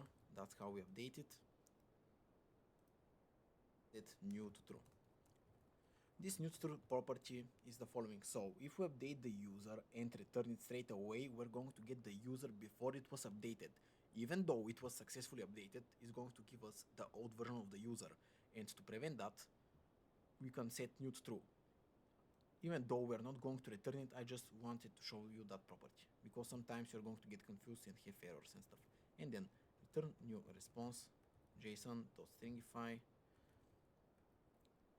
success. Oops, I of course need to provide a message like that. Successfully updated the user. Oops. And then status of 200. Again, I can make that on several lines, no problem. Great, so we know that it's working. And before continuing to the profile page, While we are at it, we can just finish all of them here. So the next one is find user,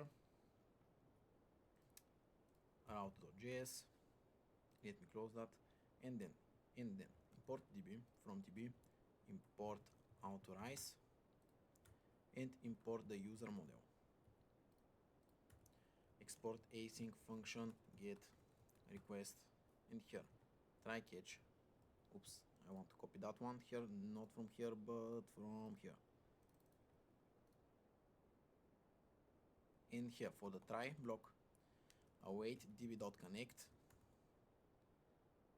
const decoded token is equal to authorize request, and we get the user ID from the decoded token.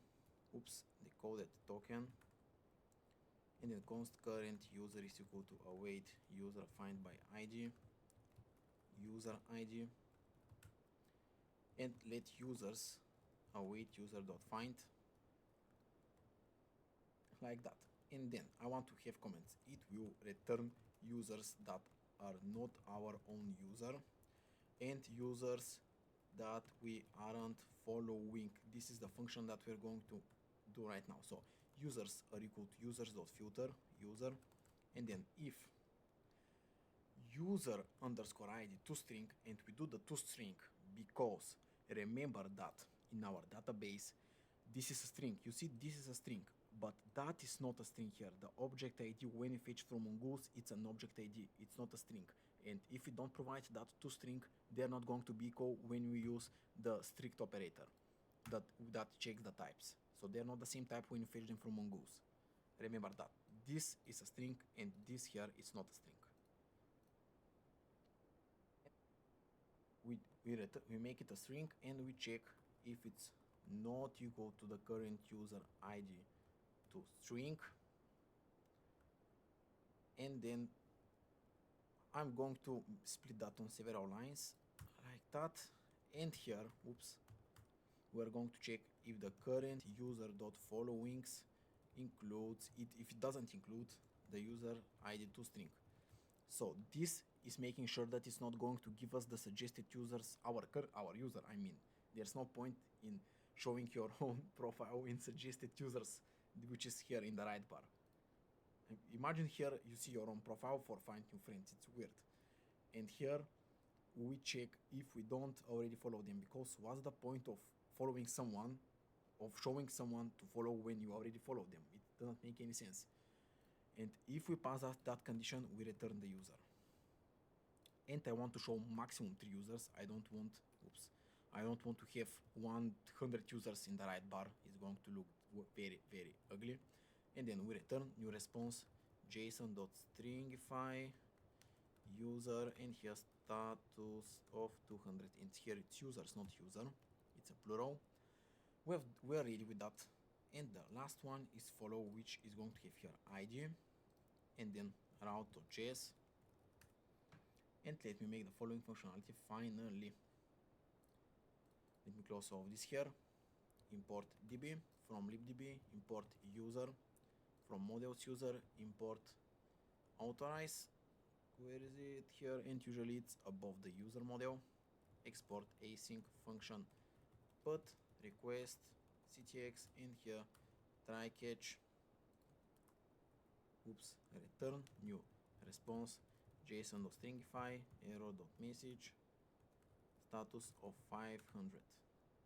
And then let me make the logic again. We first connect to our database, then we get the decoded token, authorize request, we get the user ID from the decoded token underscore ID, and we get then the user ID, which is from ctx.params.id.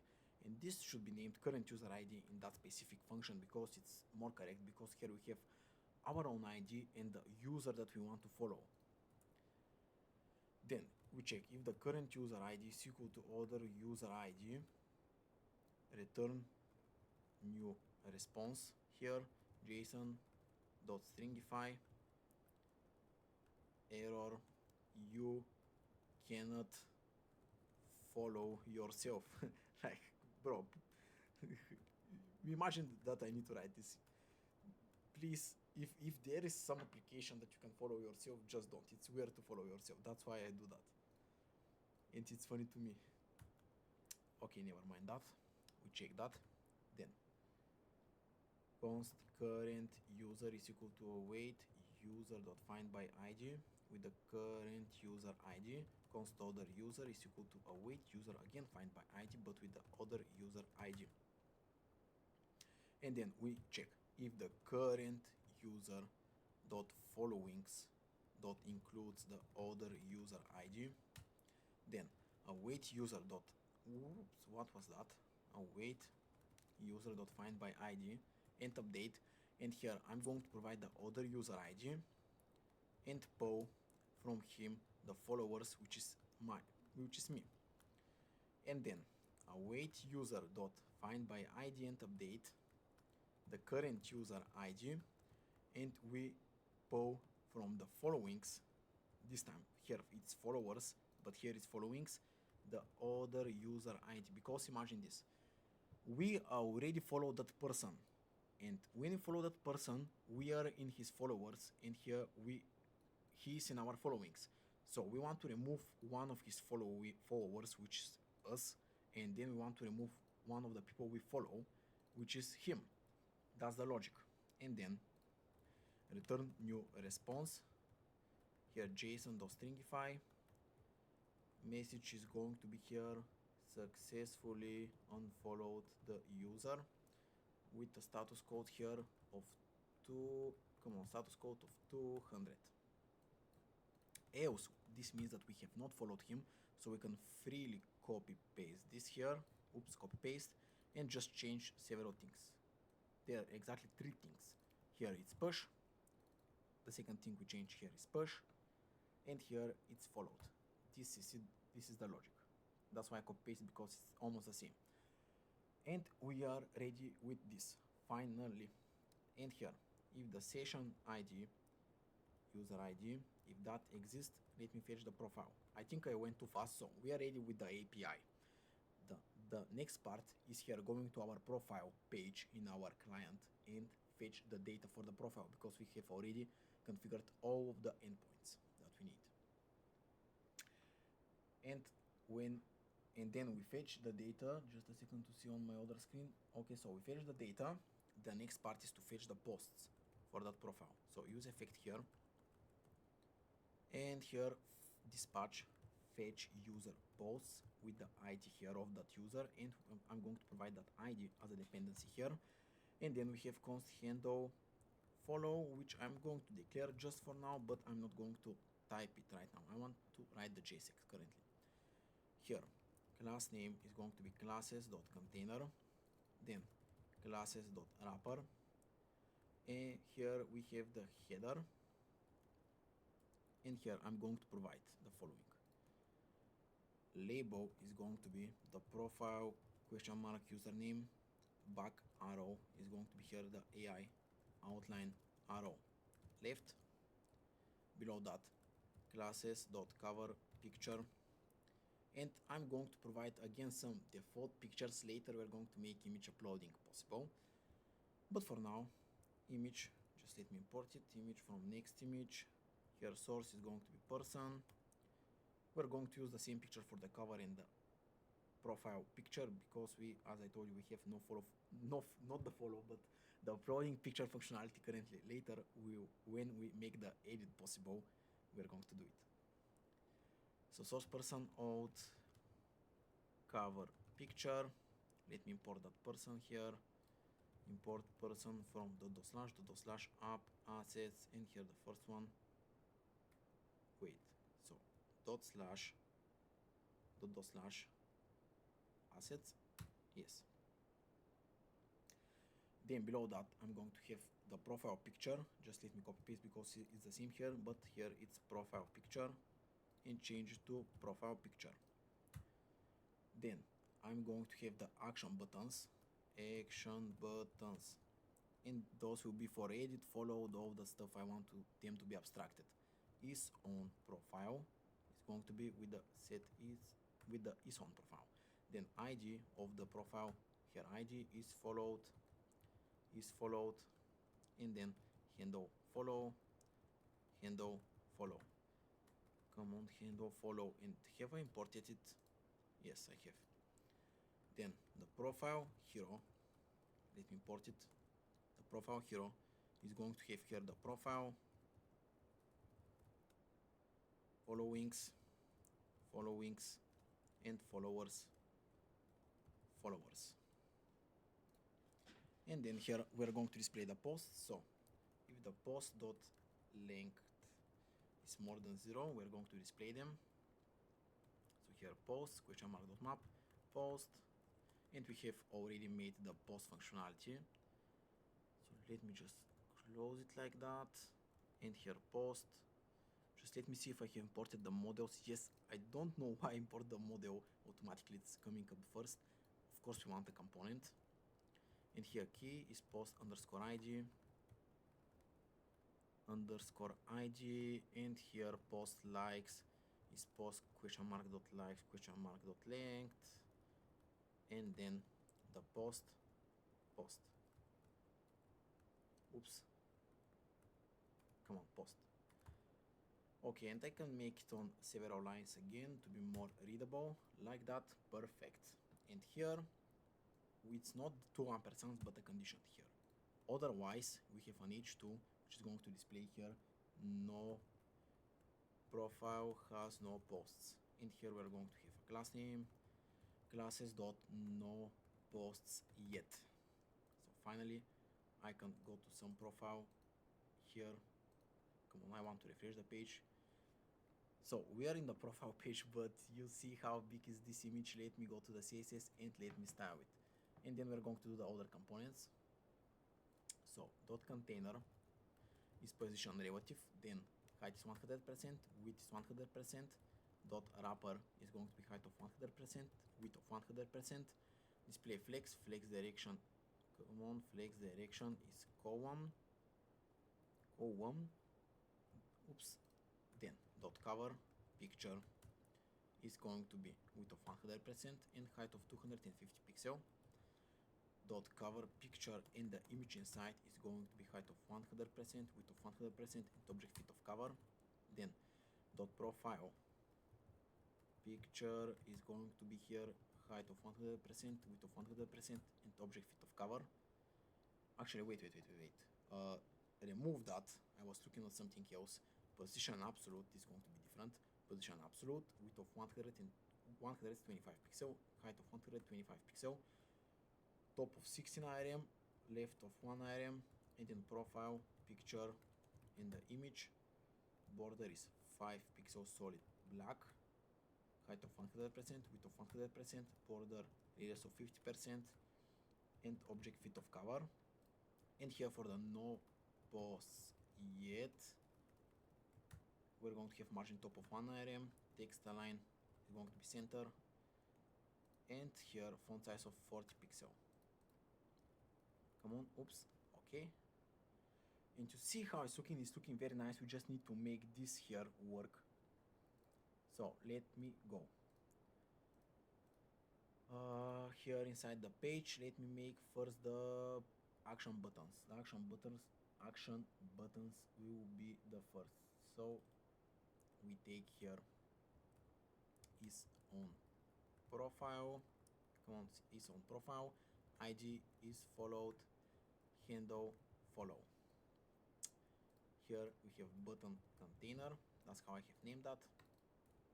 And here if is on profile, we're going to do one thing, and if it's not, we're going to do a second thing, right? Quite logical. Just let me make that on several lines to be more readable again. And let me, if it's our profile, we're going to have a link here with just the text of edit, and href is going to navigate us to the edit page.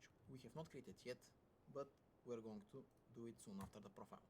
Otherwise, if followed, we have another condition here. If it's followed, we're going to have again, just let me make it like that on several lines to be more readable. So button is going to have unfollow here, unfollow, and here on click is going to be handle follow. Let me copy it here, follow again. So it's the same function for unfollow and follow and unfollow. So we can go straight to the CSS to make it look nice. And let me make like that. Okay, so dot button container is going to have margin top of 1.25 rm, display of flex, justify content of flex end, then dot button container and the button, dot button container and the a, border none, outline none, then background color is going to be white, font weight of 600, color is going to be black, panic of 0.1 rm on top and bottom and 1 rm on left and right, margin right of 0.5, border radius of 25 pixel, font size of 20 pixel and cursor of pointer. So let me see right now how it's looking. It's looking great, but this is our own profile, that's why we see the edit button. And let me make the profile hero. Profile hero, and let me get the data here. Profile, followings, followers. And here, class name is going to be classes.profile data. Then h1 with the classes of username, and here profile question mark username. Then h4 with the class name of tag username, and here @sign profile question mark username. Below the h4 we have a span with the view, so here view, and if the profile question mark dot view, if we have a view we just display it, but if we don't have view, just no view. Then span with the classes dot profile joint, and here bi calendar of size 22, come on, 22, and here below joint format again that function from profile dot created at, and here below that span we have the follow data, so how many people we follow and follow us. So follow data classes dot following span followings, and here below that we have another span following, it's lowercase actually. Then below that we have classes dot followers and a span with followers, and below that span with followers. So right now let me see. Okay, we need to style it of course, so let me open the CSS and let me start styling it. Okay, yes. Dot profile data is margin top of 1.25 rm, panic of 1.25 rm, and border bottom of 1 pixel, solid 333. Then dot username is going to be font size of 36 pixel and text transform of a capitalize. Tag username is going to be here text transform to lowercase, color of 555, and font size of 22 pixel. Then dot bio is display of block, display of block, and margin of 0.25 on top and bottom and 0 on left and right. Dot profile joint is going to be here display of flex, align items of center, gap of 0.5 rm, color of 555, font size of 18 pixel. Then dot follow data is going to be margin top of 1.25 rm top, display flex, align items of center, gap of 0.75 rm, and text transform of capitalize. Then dot following is going to be here display of flex, gap of 0.25 rm, and align items of center. Then dot following the span and the span inside. It's actually here this span is inside the other span, so like that. Let me change it here and here, there, and it's nested span inside another span. And here color is 666. Then dot followers is going to be here display of flex, gap of 0.25 rm, and align items of center. And lastly here again I'm just going to copy paste that and change it instead of followings to followers. So right now it is looking great. And why we have no space here? Let me check. Following, followers, and here we need to have some space. Wait, so dot following, and the span inside it should receive that data here, and the dot, wait, is it looking like I want it? Yes. So change it like that. So followers and the span inside here. So this is how it should looking, the follow data. Just check it again. And right now it is looking as I want it to look. We can fetch it. And we are ready actually with the profile page. Yes, you see here the user and all that stuff. So the next part would be to make this find your new friends. Let me go back here to the Rightbar. Here we have some dummy data, and of course I want to make it dynamic. Let me remove this. Actually, I'm going to leave it like that for now. Here I want to have use client. Let me remove this. Actually, we don't need it. Session, in here use session, then const dispatch is equal to use dispatch, and then const suggested followings is equal to use selector state.user.suggested followings, and here use effect, and here I'm going to provide the session question mark user question mark access token as a dependency. I'm going to copy it, and here the function is going to be fetch suggested followings async function, and it's going to be the following. So try catch console error. We need headers with the access token, that's why I have it. Authorization bearer, and here the access token, and then dispatch. We get the function from Redux, which was fetch suggested followings, and here the headers, and then we make that condition. So if the access token is here, oops, fetch suggested, yes, like that. And here we're going to pass that suggested followings if it's existing. Entry properties of undefined map, no problem. Right now if I refresh the page, what is going to have, so we don't have anything here, which is interesting. Let me just console log suggested followings. If I console log here,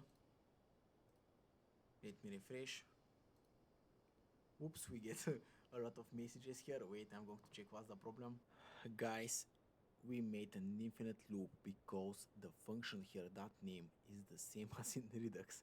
So let me change that name here, fetch suggested profiles, just to have different name. Here I'm going to make it like that, and here I'm going to import this function. Okay, right now let me start my server npm run dev, and we are not going to have an infinite loop. Sometimes things happen, guys. The important part is to fix it. So if I refresh the page right now, it's going to be refreshed soon. Okay, what I was doing, it's thing here. Okay, and here we have that users that we have created that come from our database, but the image, what is happening here with the image? Yes, here we have no image. So if the user has image, let me have it. Otherwise, person from // app assets, and here the first image. Right now it's going to have image. Yes, and those are all users here, and I want, when I click here, I want to be redirected to that profile page. So profile, and here / friend ID. So when I click here, oops, what happened here? Why I am locked out? Let me again check. If I click here, okay, I'm here inside those users, and here we need to make the follow functionality. Oh, I forgot to make the follow functionality inside the profile. Okay, let me go back here, profile, and let me make that functionality right now.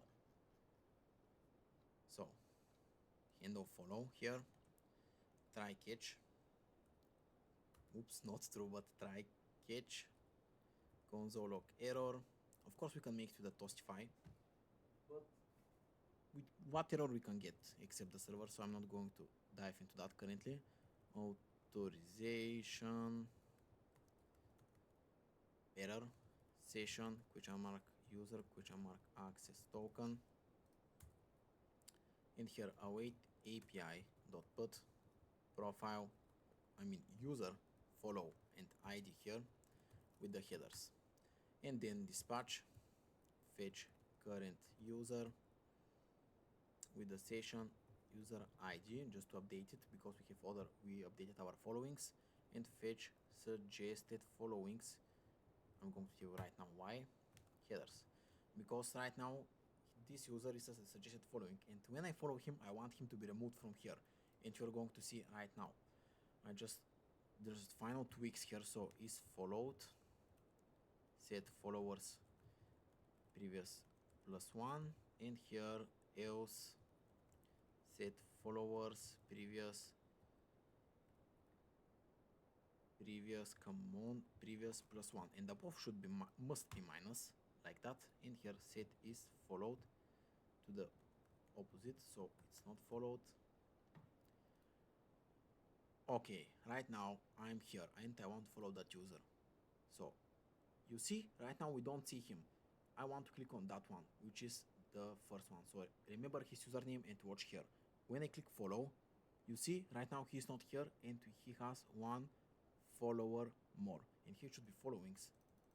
Just again a typo, but the functionality works as you saw. Here it is followings, yes, which is great. So we know that it is working. In the next part, here when I click on the profile, I want to be redirected to my own profile, and why we see the sign in and login simultaneously. Somehow I forgot to change that. So let me go to sidebar items, and here just a second to see on my other screen how I need to do it. Okay, so const is sign in item is equal to item.label sign in, then const is logged out item.label logged out, and here if session, what is that here? If session user ID exists and is signed in item, return no. We don't want to see that. And of course I need to get the session data, session use session use client, and here we don't see it. Great. And I want to navigate when I'm on, and when I click here on the profile, I want to be navigated to my own profile, and when I click on notifications, I want to be redirected to the notifications page. So const go to page, and here if item.label is equal to notification, or wait, I can just do it like that and copy paste here to profile, and here router dot push to the notifications page, and here to my own profile page. So here is dynamic profile session user ID, and I want it to be here on the container. Great. And I need just to get the router. Const router is equal to use router navigation. Oops, I want to be on my Latin alphabet, and let me try. So if I click here on that profile, I'm on my own profile. Great. And here when I click on notifications, we have not yet created that page. Here should be notifications plural, so that's why we weren't redirected. So yeah, you see the notifications. Okay, we have two parts left in our application: making the edit functionality work and then making the notifications work. So I want first to make the edit because it's more complex, and then we are going to be left with the easy part. Edit, and here we are going to have, oops, I didn't want to open that. Here we are going to have ID page.jsx, rfc edit, and here edit.module.css. Import classes from // close, and here let me start making the edit page. So we're going to need Cloudinary for that stuff because I want to able to upload images. First, let me write the JSX, and then we're going to worry about Cloudinary. Don't worry, it's super easy. I was just joking. And here wrapper, edit profile inside the h2, and then we have a form which has on submit event. So handle submit, that function is going to be named like that, and handle submit async, and let me make it use client. Use client. And here inside the form I want to have several inputs. They're going to be quite a lot for every field here. Name is going to be username. I want to provide a name attribute because I don't want to create a state for each separate input. I want to have one state which is an object with a key value pairs that is going to hold our data. Value is going to be profile data username, and this is the object. That's how it's going to be called. And let me make that on several lines because I'm seeing how lengthy it is going to be. And on change is going to be handle change. And let me make that handle change function in the state. So const profile data set profile data is equal to use state unnamed object, then const handle change, and it's taking the event, and set profile data previous and then return previous, the previous fields, and here it.target.name, and it's going to have the it.target.value. That's how it's going to keep track of everything. And you can console log yourself to see how it's doing. It's kind of complex if you have not encountered that functionality, that logic, but once you understand it, it is super simple. Okay, after that I want to get, of course, from the ctx I want to get the ID of our user, so ctx.params.id, and we're going to have separate states only for the images. So cover image, set cover image is equal to use state an empty string, const profile image, set profile image, use state an empty string, and then const data session, use session, and const router, use router because we want to be redirected to our page, our profile page, after a successful edit. And here I want to have a use effect to fetch our data, and here we put the ID as a dependency. Const fetch profile is equal to async try catch console log error, and here inside the try block const profile is equal to await api.get u/user/id, and then set profile data to the profile, and of course we call that function set profile. And we're going to have another function here. I want just to have it declared right now, which is upload image, and it's going to be async, and it's going to take an image, but I just want to declare it for now. We're not going to implement the logic currently. Then for the inputs we're going to have several more inputs, so I can copy paste them. So here change email, and here email. Then here it's again text, here it's bio, and here is bio. And then I'm going to show one technique how to upload images and to make it look nice. We're going to have a label with an HTML4 of cover image, and inside I'm going to have upload cover image with an icon here which is AI outline file image, and then an input with an ID of cover image, and this is how we connect. HTML4 is connected to the ID, so when we click on the label, it's like clicking on the input. It's basically the same thing once we have done that property. So I click on the label, this is how this is clicked, and here it's type of file, not text, and I'm going to make a style here of display of none. I don't want to see it, but it's going to be clickable because of the label, as I told you, because of the HTML4 property. And here I want again to split it on several lines to make it more readable. And here I'm going to have on change, taking the event and setting set cover image to the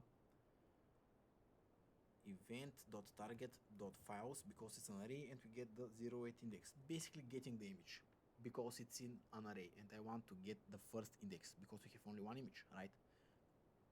Then you can copy paste that again, this time for profile.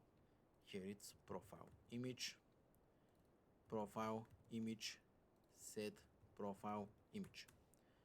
And below the last input I'm going to have a button with the text of edit, and here class name is going to be classes.edit button, and this is the JSX. Let me style it, of course, to make it look nice. Dot container is just before styling it. I want to see how it's looking without styles. I'm very curious. Okay, you see how it's looking. We need to make it look pretty. Margin top of 5 rm, height of 100%, width of 100%. Then dot wrapper is height of 100%, width of 100%. Display flex and flex direction is going to be column. Then dot wrapper and the h2 is text align of center. Margin bottom of 1.25 rm. Dot wrapper and the form inside it is going to have a width of 100%. Display of flex direction is column, align terms of center and gap of 1.25 rm. Then dot wrapper, the form and the input is going to have width of 25%, padding of 0.25 on all sides. Background color is transparent, so it's going to be the same as the background color behind it. Border none, outline is going to be none. Border bottom is going to be 1 pixel solid 333 and color is going to be white. Then I'm going to target the edit button. Edit button is going to have margin top of 2.5 rm, border none, outline none, padding of 0.4 rm on top and bottom and 1.25 on left and right, width is 25%, background color is white, color is black, border radius is 5 pixel, cursor pointer, font weight of both and transition of 200 and 150 milliseconds. And then edit button, hover, background color is going to be E7E 5E5. And this is how it is looking, but we need to make it functional, of course, that's the most important part. Okay, so let me close it here and let me go to Cloudinary to make it functional. So just type Cloudinary with me, Cloudinary, click on the first link here, cloudinary.com, and here I have already signed up, but if you haven't, register first. But I'm going to go just to the login and login. Here we are, guys, in the Cloudinary. So I want to get here my cloud name. I have copied and I'm going to paste it on the top most of my files. So const cloud underscore name, and here it is. And I want it to be uppercase because it's a constant. And then I want one more value, which is the upload preset. And right now it's empty, but I'm going to get it. Go here, you see the settings in the down left corner. Click there. Then click on upload here. And then click on add upload preset. Make it unsigned. Remember, make it unsigned. And here is the upload preset name. So I'm going to click save. Paste it here. Here inside. And right now, again, I'm going to save it. And here you see where it was. So NS, yes, here it's unsigned. Great. So this is what we're going to need for Cloudinary. Only those two values here. And let me make the upload image function right now. If we don't have an image, we return like what we're going to do, nothing. Then const form data, and here it is, we must have the form data. It is, we cannot send images otherwise. Then new form data, and here form data dot append file, and here the image, and then form data dot append upload underscore preset upload preset. And then I'm going to have a try catch again console log error here, and for the try block, const response is equal to await fetch HTTPS API. And guys, better copy that link from GitHub, but I'm going to write it right now. But just to be sure, copy it because you can make a typo here. cloudinary.com/v1_1. Here we place the cloud name /image/upload.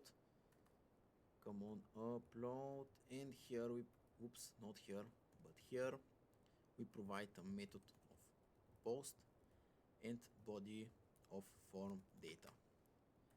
Then const data is equal to await response.json, and then we get the image URL from the data secure_URL. This is where the URL is that we want to return, and then we return the image URL.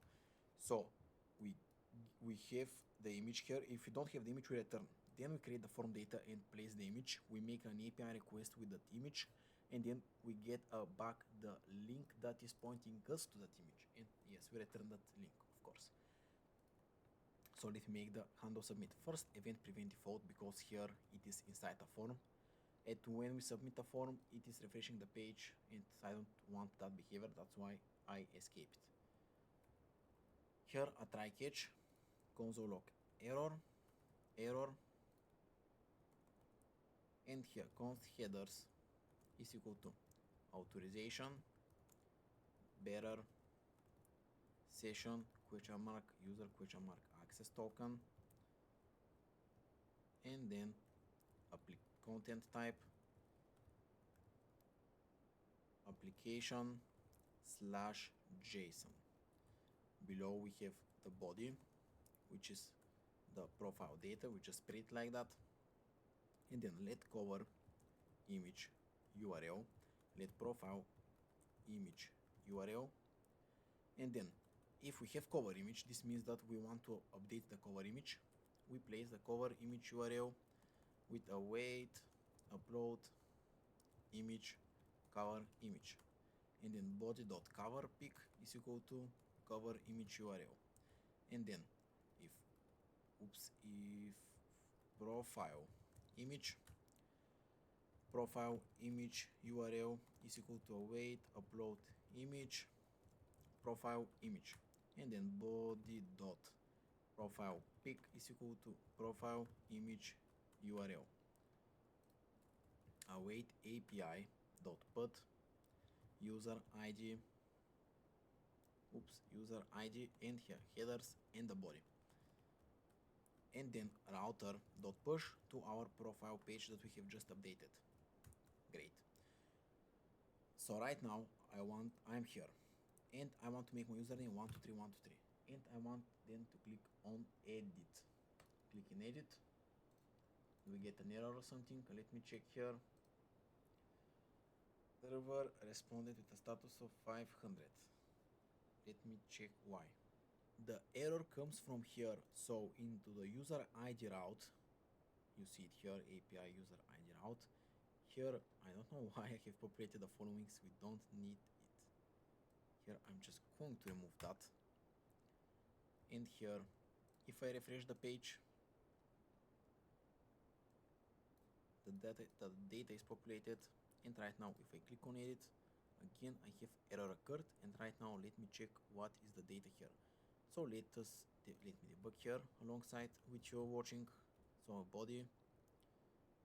Right now, I do it in username, email, followings. So what is the problem here? It is 500.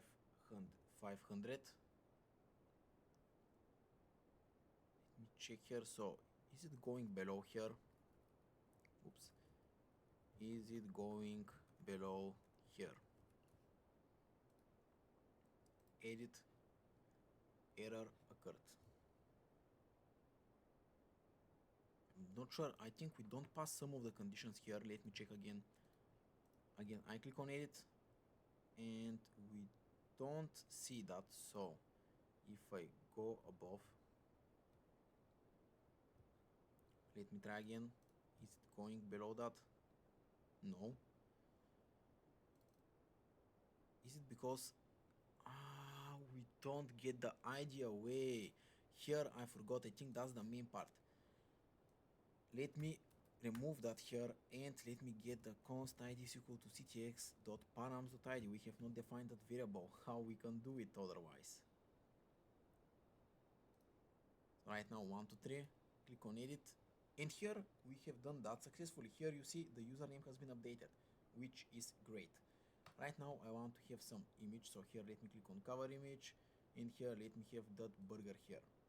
So click on edit, and probably we're not going to see that image right away, but I want to go to my page here, to my profile page I mean, so profile page, where here I'm lost in all of the directories. I'm just going to close them, source, app, profile, and here I'm going to make a condition. If the profile cover picture exists, let me have that profile cover picture, otherwise the user, I mean the image. Let me refresh right now the page, and why it's not displayed here, let me see if we really have that in our database. That's the important part. Users,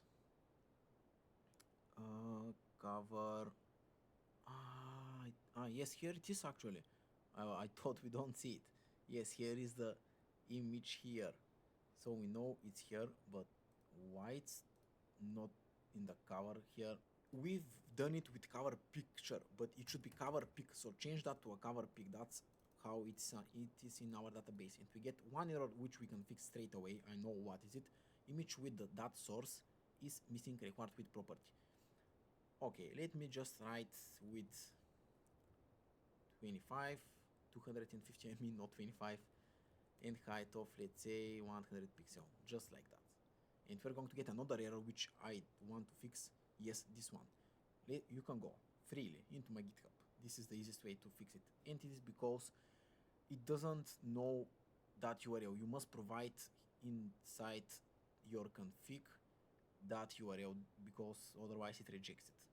So here you see remote patterns, hostname, and here I want just to copy that straight away, paste it here in next config, and right now let me refresh the page.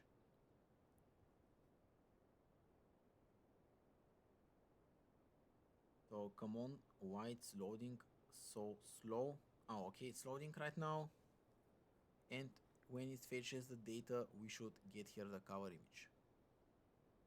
So right now yes, you see I almost refreshed it, but yes, you saw that burger here, so we know that the edit functionality works. That's the important part. And of course we can make a new profile picture if you want, but I know that it works. You can test it yourself. And I want to make one last thing here, and you guessed it, what it is? Notifications. I want to make it able to have notifications. So here, of course, we have not created that page. Let me first make the API route for the notifications. So notifications route.js here. And it's going to be quite simple. So import db, from db import authorize, from authorize import notification, and import user. We're going to need the user model as well. And here export async function get request try catch return new response of JSON stringify error dot message, and here status of 500.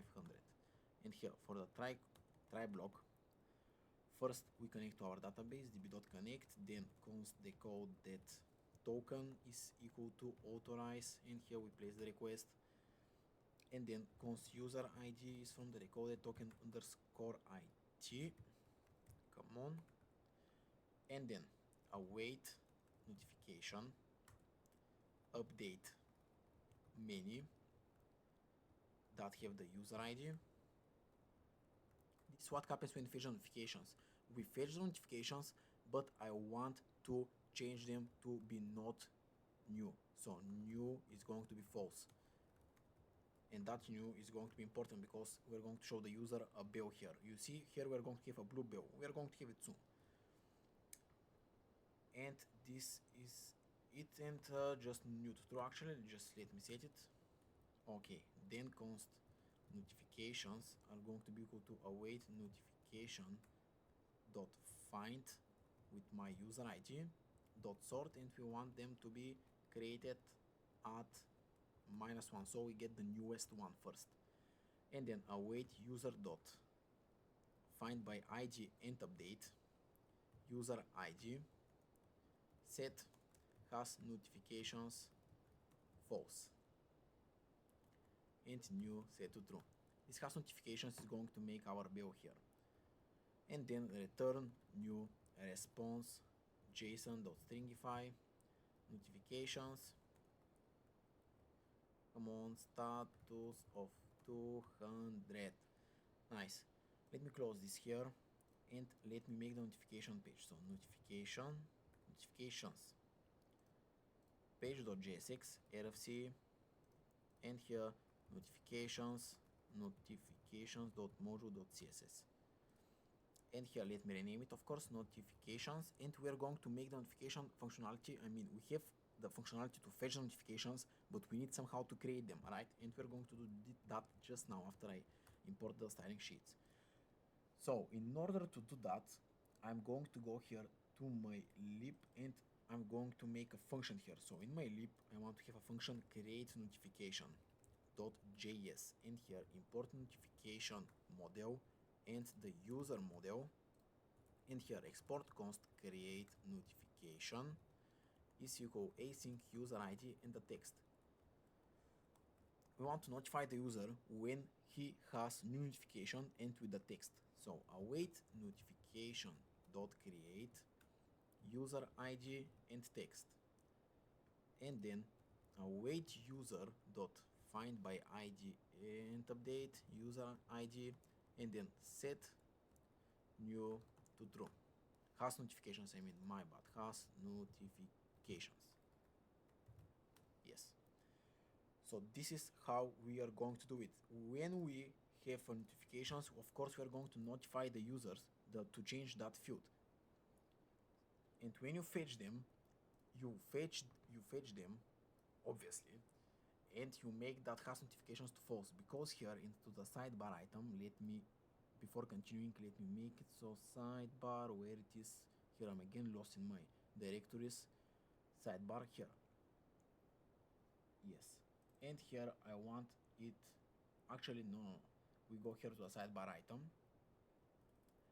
and here I want to see if the current user, so current user has notifications, and if he has notifications, and another condition actually is notifications item, this means that the item.label, so we can just write it without declaring that variable. So if notifications label is notifications, and here we are going to have a bs dot with a size of 60 pixel, and class name is going to be classes dot dot.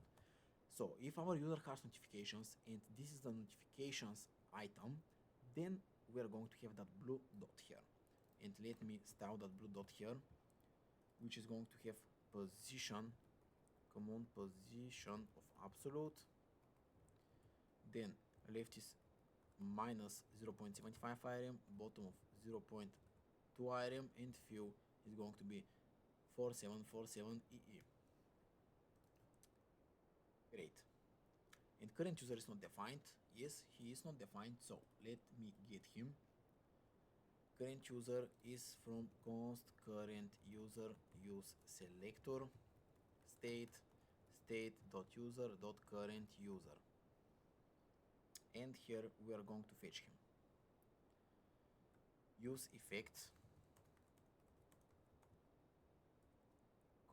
if session user underscore ID, const user ID just to get it away, session user underscore ID, dispatch, fetch current user ID, and we have that as a dependency, of course, and here of course I need to declare that dispatch to get it from the hook, use dispatch, and here we have not used that variable, so I'm just going to remove it. And right now we don't see anything because we have not made notifications for the actions here. I want to make notifications when I comment on someone else's post, or when I like someone else's post, or when I follow. So let's go here. Just let me open the clip here. So we need the user ID and the text. Okay, here. So first let me make it for the comment. So when we like a comment or we publish a comment here. Actually, let me make it for the like. Yes, first for the like here. So comment, like, and here we're going to make the notification before returning here.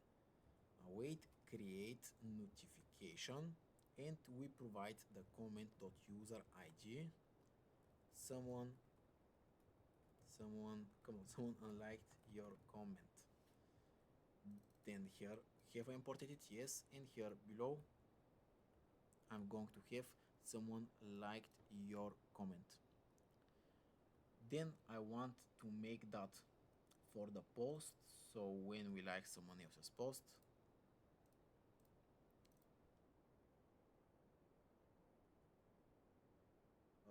here someone unliked your post, and here it is just the user ID, and here someone liked your post. You see how easy it is to make those notifications using this. And here it's not just user ID, but it's post, oops, come on, so post.user ID. I want it to be, when we follow someone, I want to have that as well. So here it is, find, not find users, but follow. And here someone unfollowed the user. Await create notification, and here we want to notify. So when we unfollow that user, so other user ID, and the text is going to be someone unfollowed you, and then someone followed you. And let me see if we have those notifications. So are we going to get notifications from our, wait, error occurred. What is the error here? Let me inspect. When I try to like, error API, what error do we have right now? We made the like functionality. Let me click here. Can I like it right now? Error occurred. I'm really curious what's the error inside the like. Post like ID, and here let me check what's the problem. So post is liked by current user. When I try to like it, I have the user here and false. The error was I forgot to import the create notifications, nothing else happened. That was the entire error.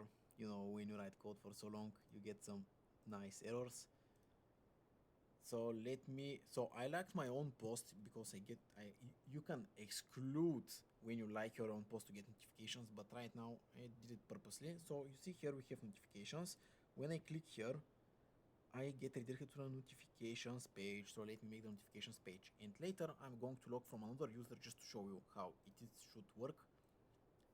It's not an error that we get a notification when we like our own post. It's just weird. I can exclude it as well. It's not a problem. But first I want to make the notifications page, and then I'm going to bother with those other things. So the notifications page, just a second. Yes.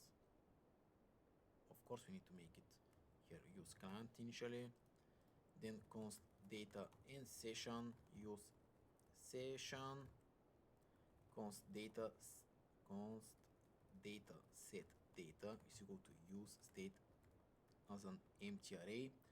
Const dispatch is equal to use dispatch, and then use effect. Here I'm going to fetch the notifications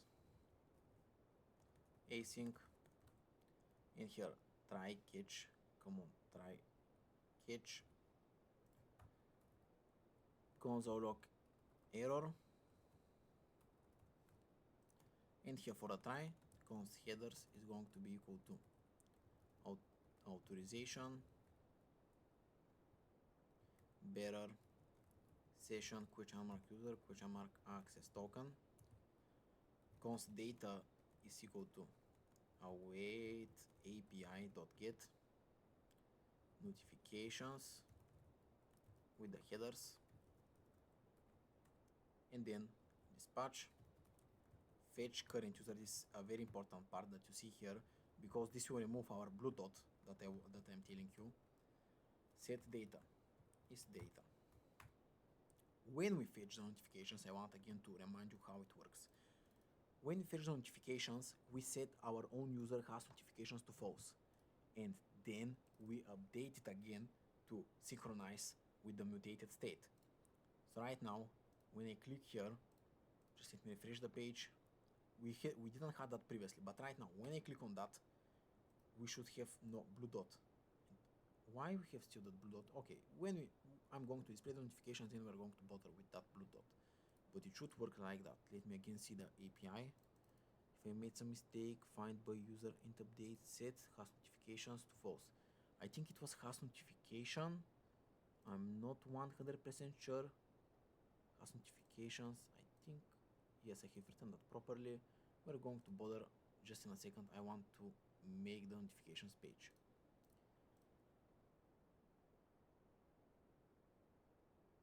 We have not fetched them. I have not called that function. That was the error. That's why the blue dot didn't go away. Right now, let me just place that here, and we're not going to see that blue dot anymore. Refresh. Let me go here, and right now you don't see the blue dot. I forgot to call the function. It is working as I want it to work, so no problem. Okay.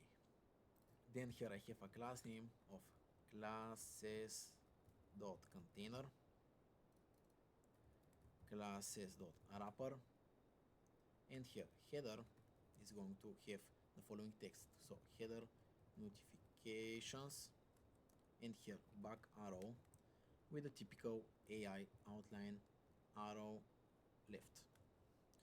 Again, I'm going to split that on several lines, and then if data exists, we can just do it like that. That is the same. Notification, and here we return it. We import the notification component,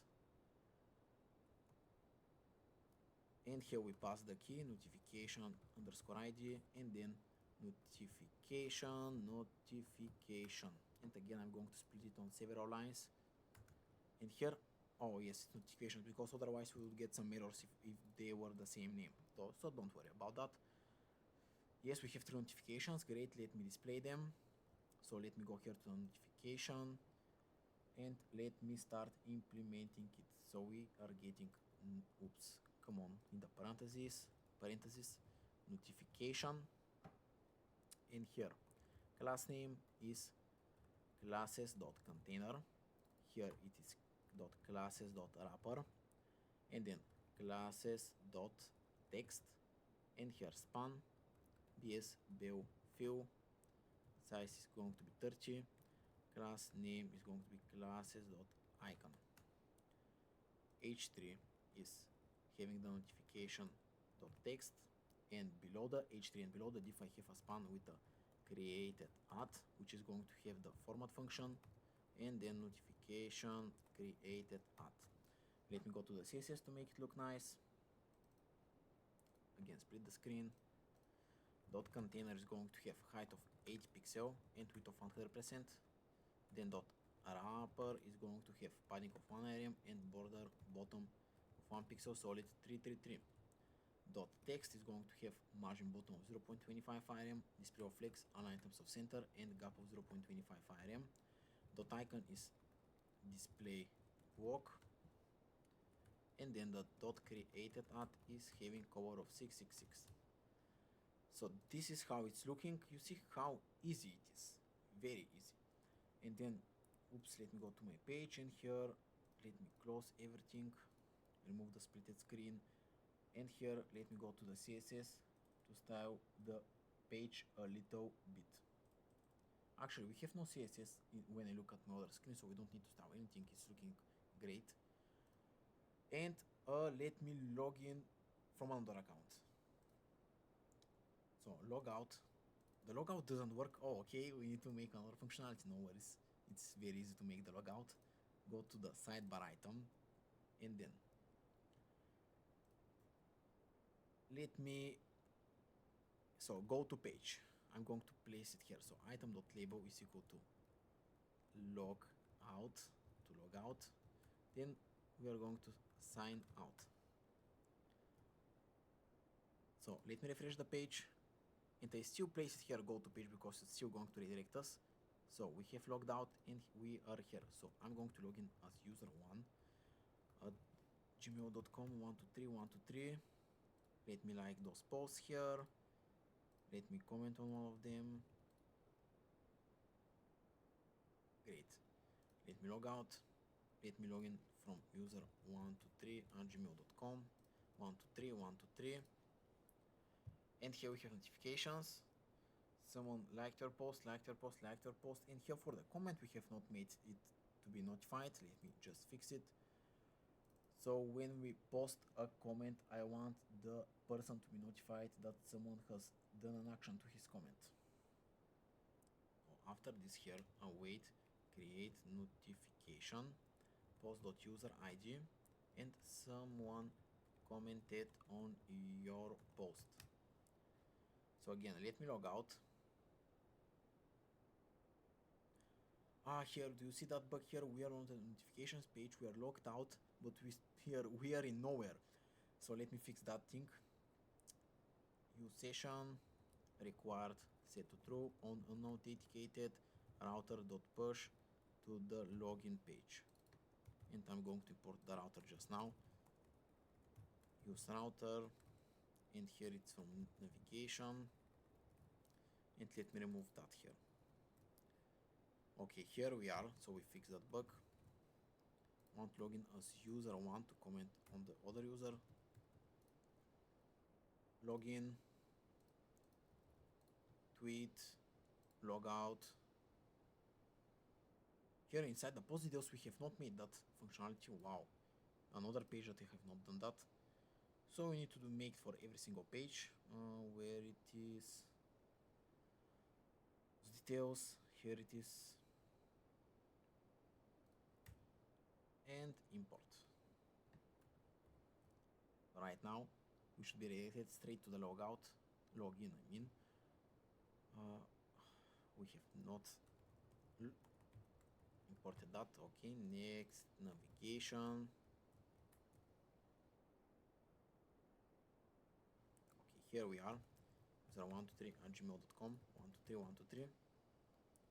And here, let me see, someone commented on your post, so we know that it is working. Great. So the next part is to deploy our application, so let's do it. Guys, before continuing to the deploy section, I want to notify you about one thing. You will get an error if you write it like that. That's why here I have put that thing here, and here is with ampersand. So write that here and remove the quote and go to your page here, to the register page and to the login page, and change it and make it like that. You are going to otherwise get an error. Guys, let's begin our deployment. So first I want to go into git ignore and remove the .env file. Then I want to go to the terminal. I'm going to close all of the terminals, and here git init, we are going to initialize a git repository. So let me go to my GitHub here, web dev mania, new little project, create repo, and here it is. So let me write git add dot. You fired another git repository, what? Here I have initialized an empty one.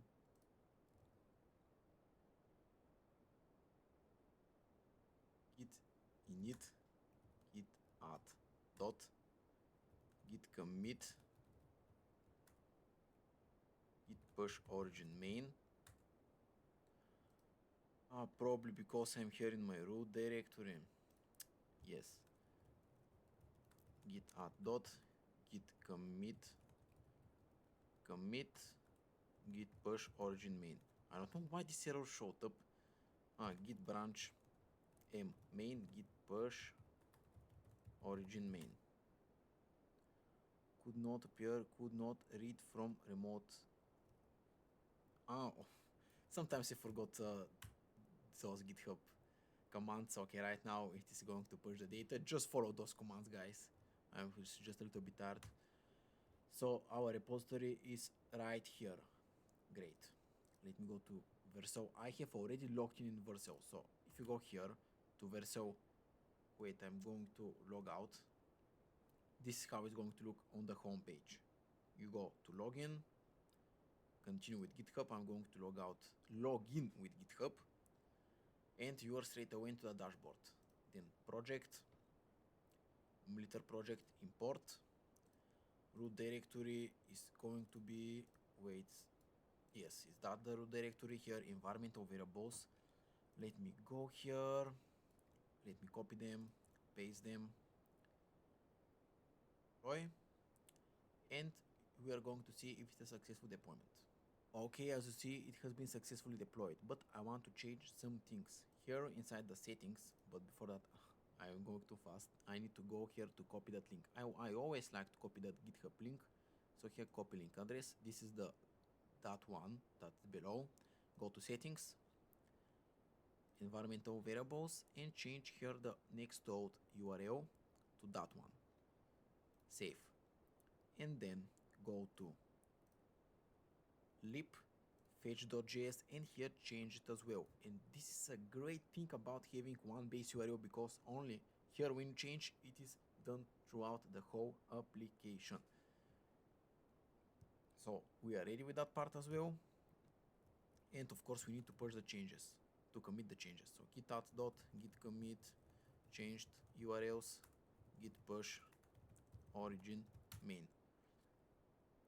And it's ready. Nice. Let me go here to the project, and here you see it automatically picks up the commit. So when you commit, you don't need to refresh, to do anything. Vercel just see that you have a new commit, and it starts building the application. So it should be ready in probably 10 to 15 seconds, I guess, because it's a very simple commit. We have just changed the URL here to that one. And as I told you guys, change that here. Instead of quote, write this here. I'm not sure how those were called, HTML entities. We can see into the web while it's doing its thing. I'm just very curious. So how that is called? So is it predefined? Yes, character entities. HTML predefined character entities. Okay, so this is ready here. Let me go to the page. Let me refresh. Okay, so we are redirected to the login as we should. 1, 2, 3, 1, 2, 3. Okay, so we are here. Let me refresh the page again. I want to tweet. We have successfully tweeted. I want to like this like here. I refresh the page. So you see, here we have liked, disliked, unliked. I can go here, make a comment, tweet. So we know that it is working. I can go here to follow that guy, click on follow. Here he's removed from here. Here he has one more follower. We can go to notifications. You see someone commented on your post. I mean, we commented on our post, to be honest, but we still get a notification. We know that everything is working. So guys, you saw how easy it is to deploy a Next.js 13 application. It took us like 2 minutes, if not less. So thank you guys for staying in that video, and see you next time. Stay focused and always code. Bye.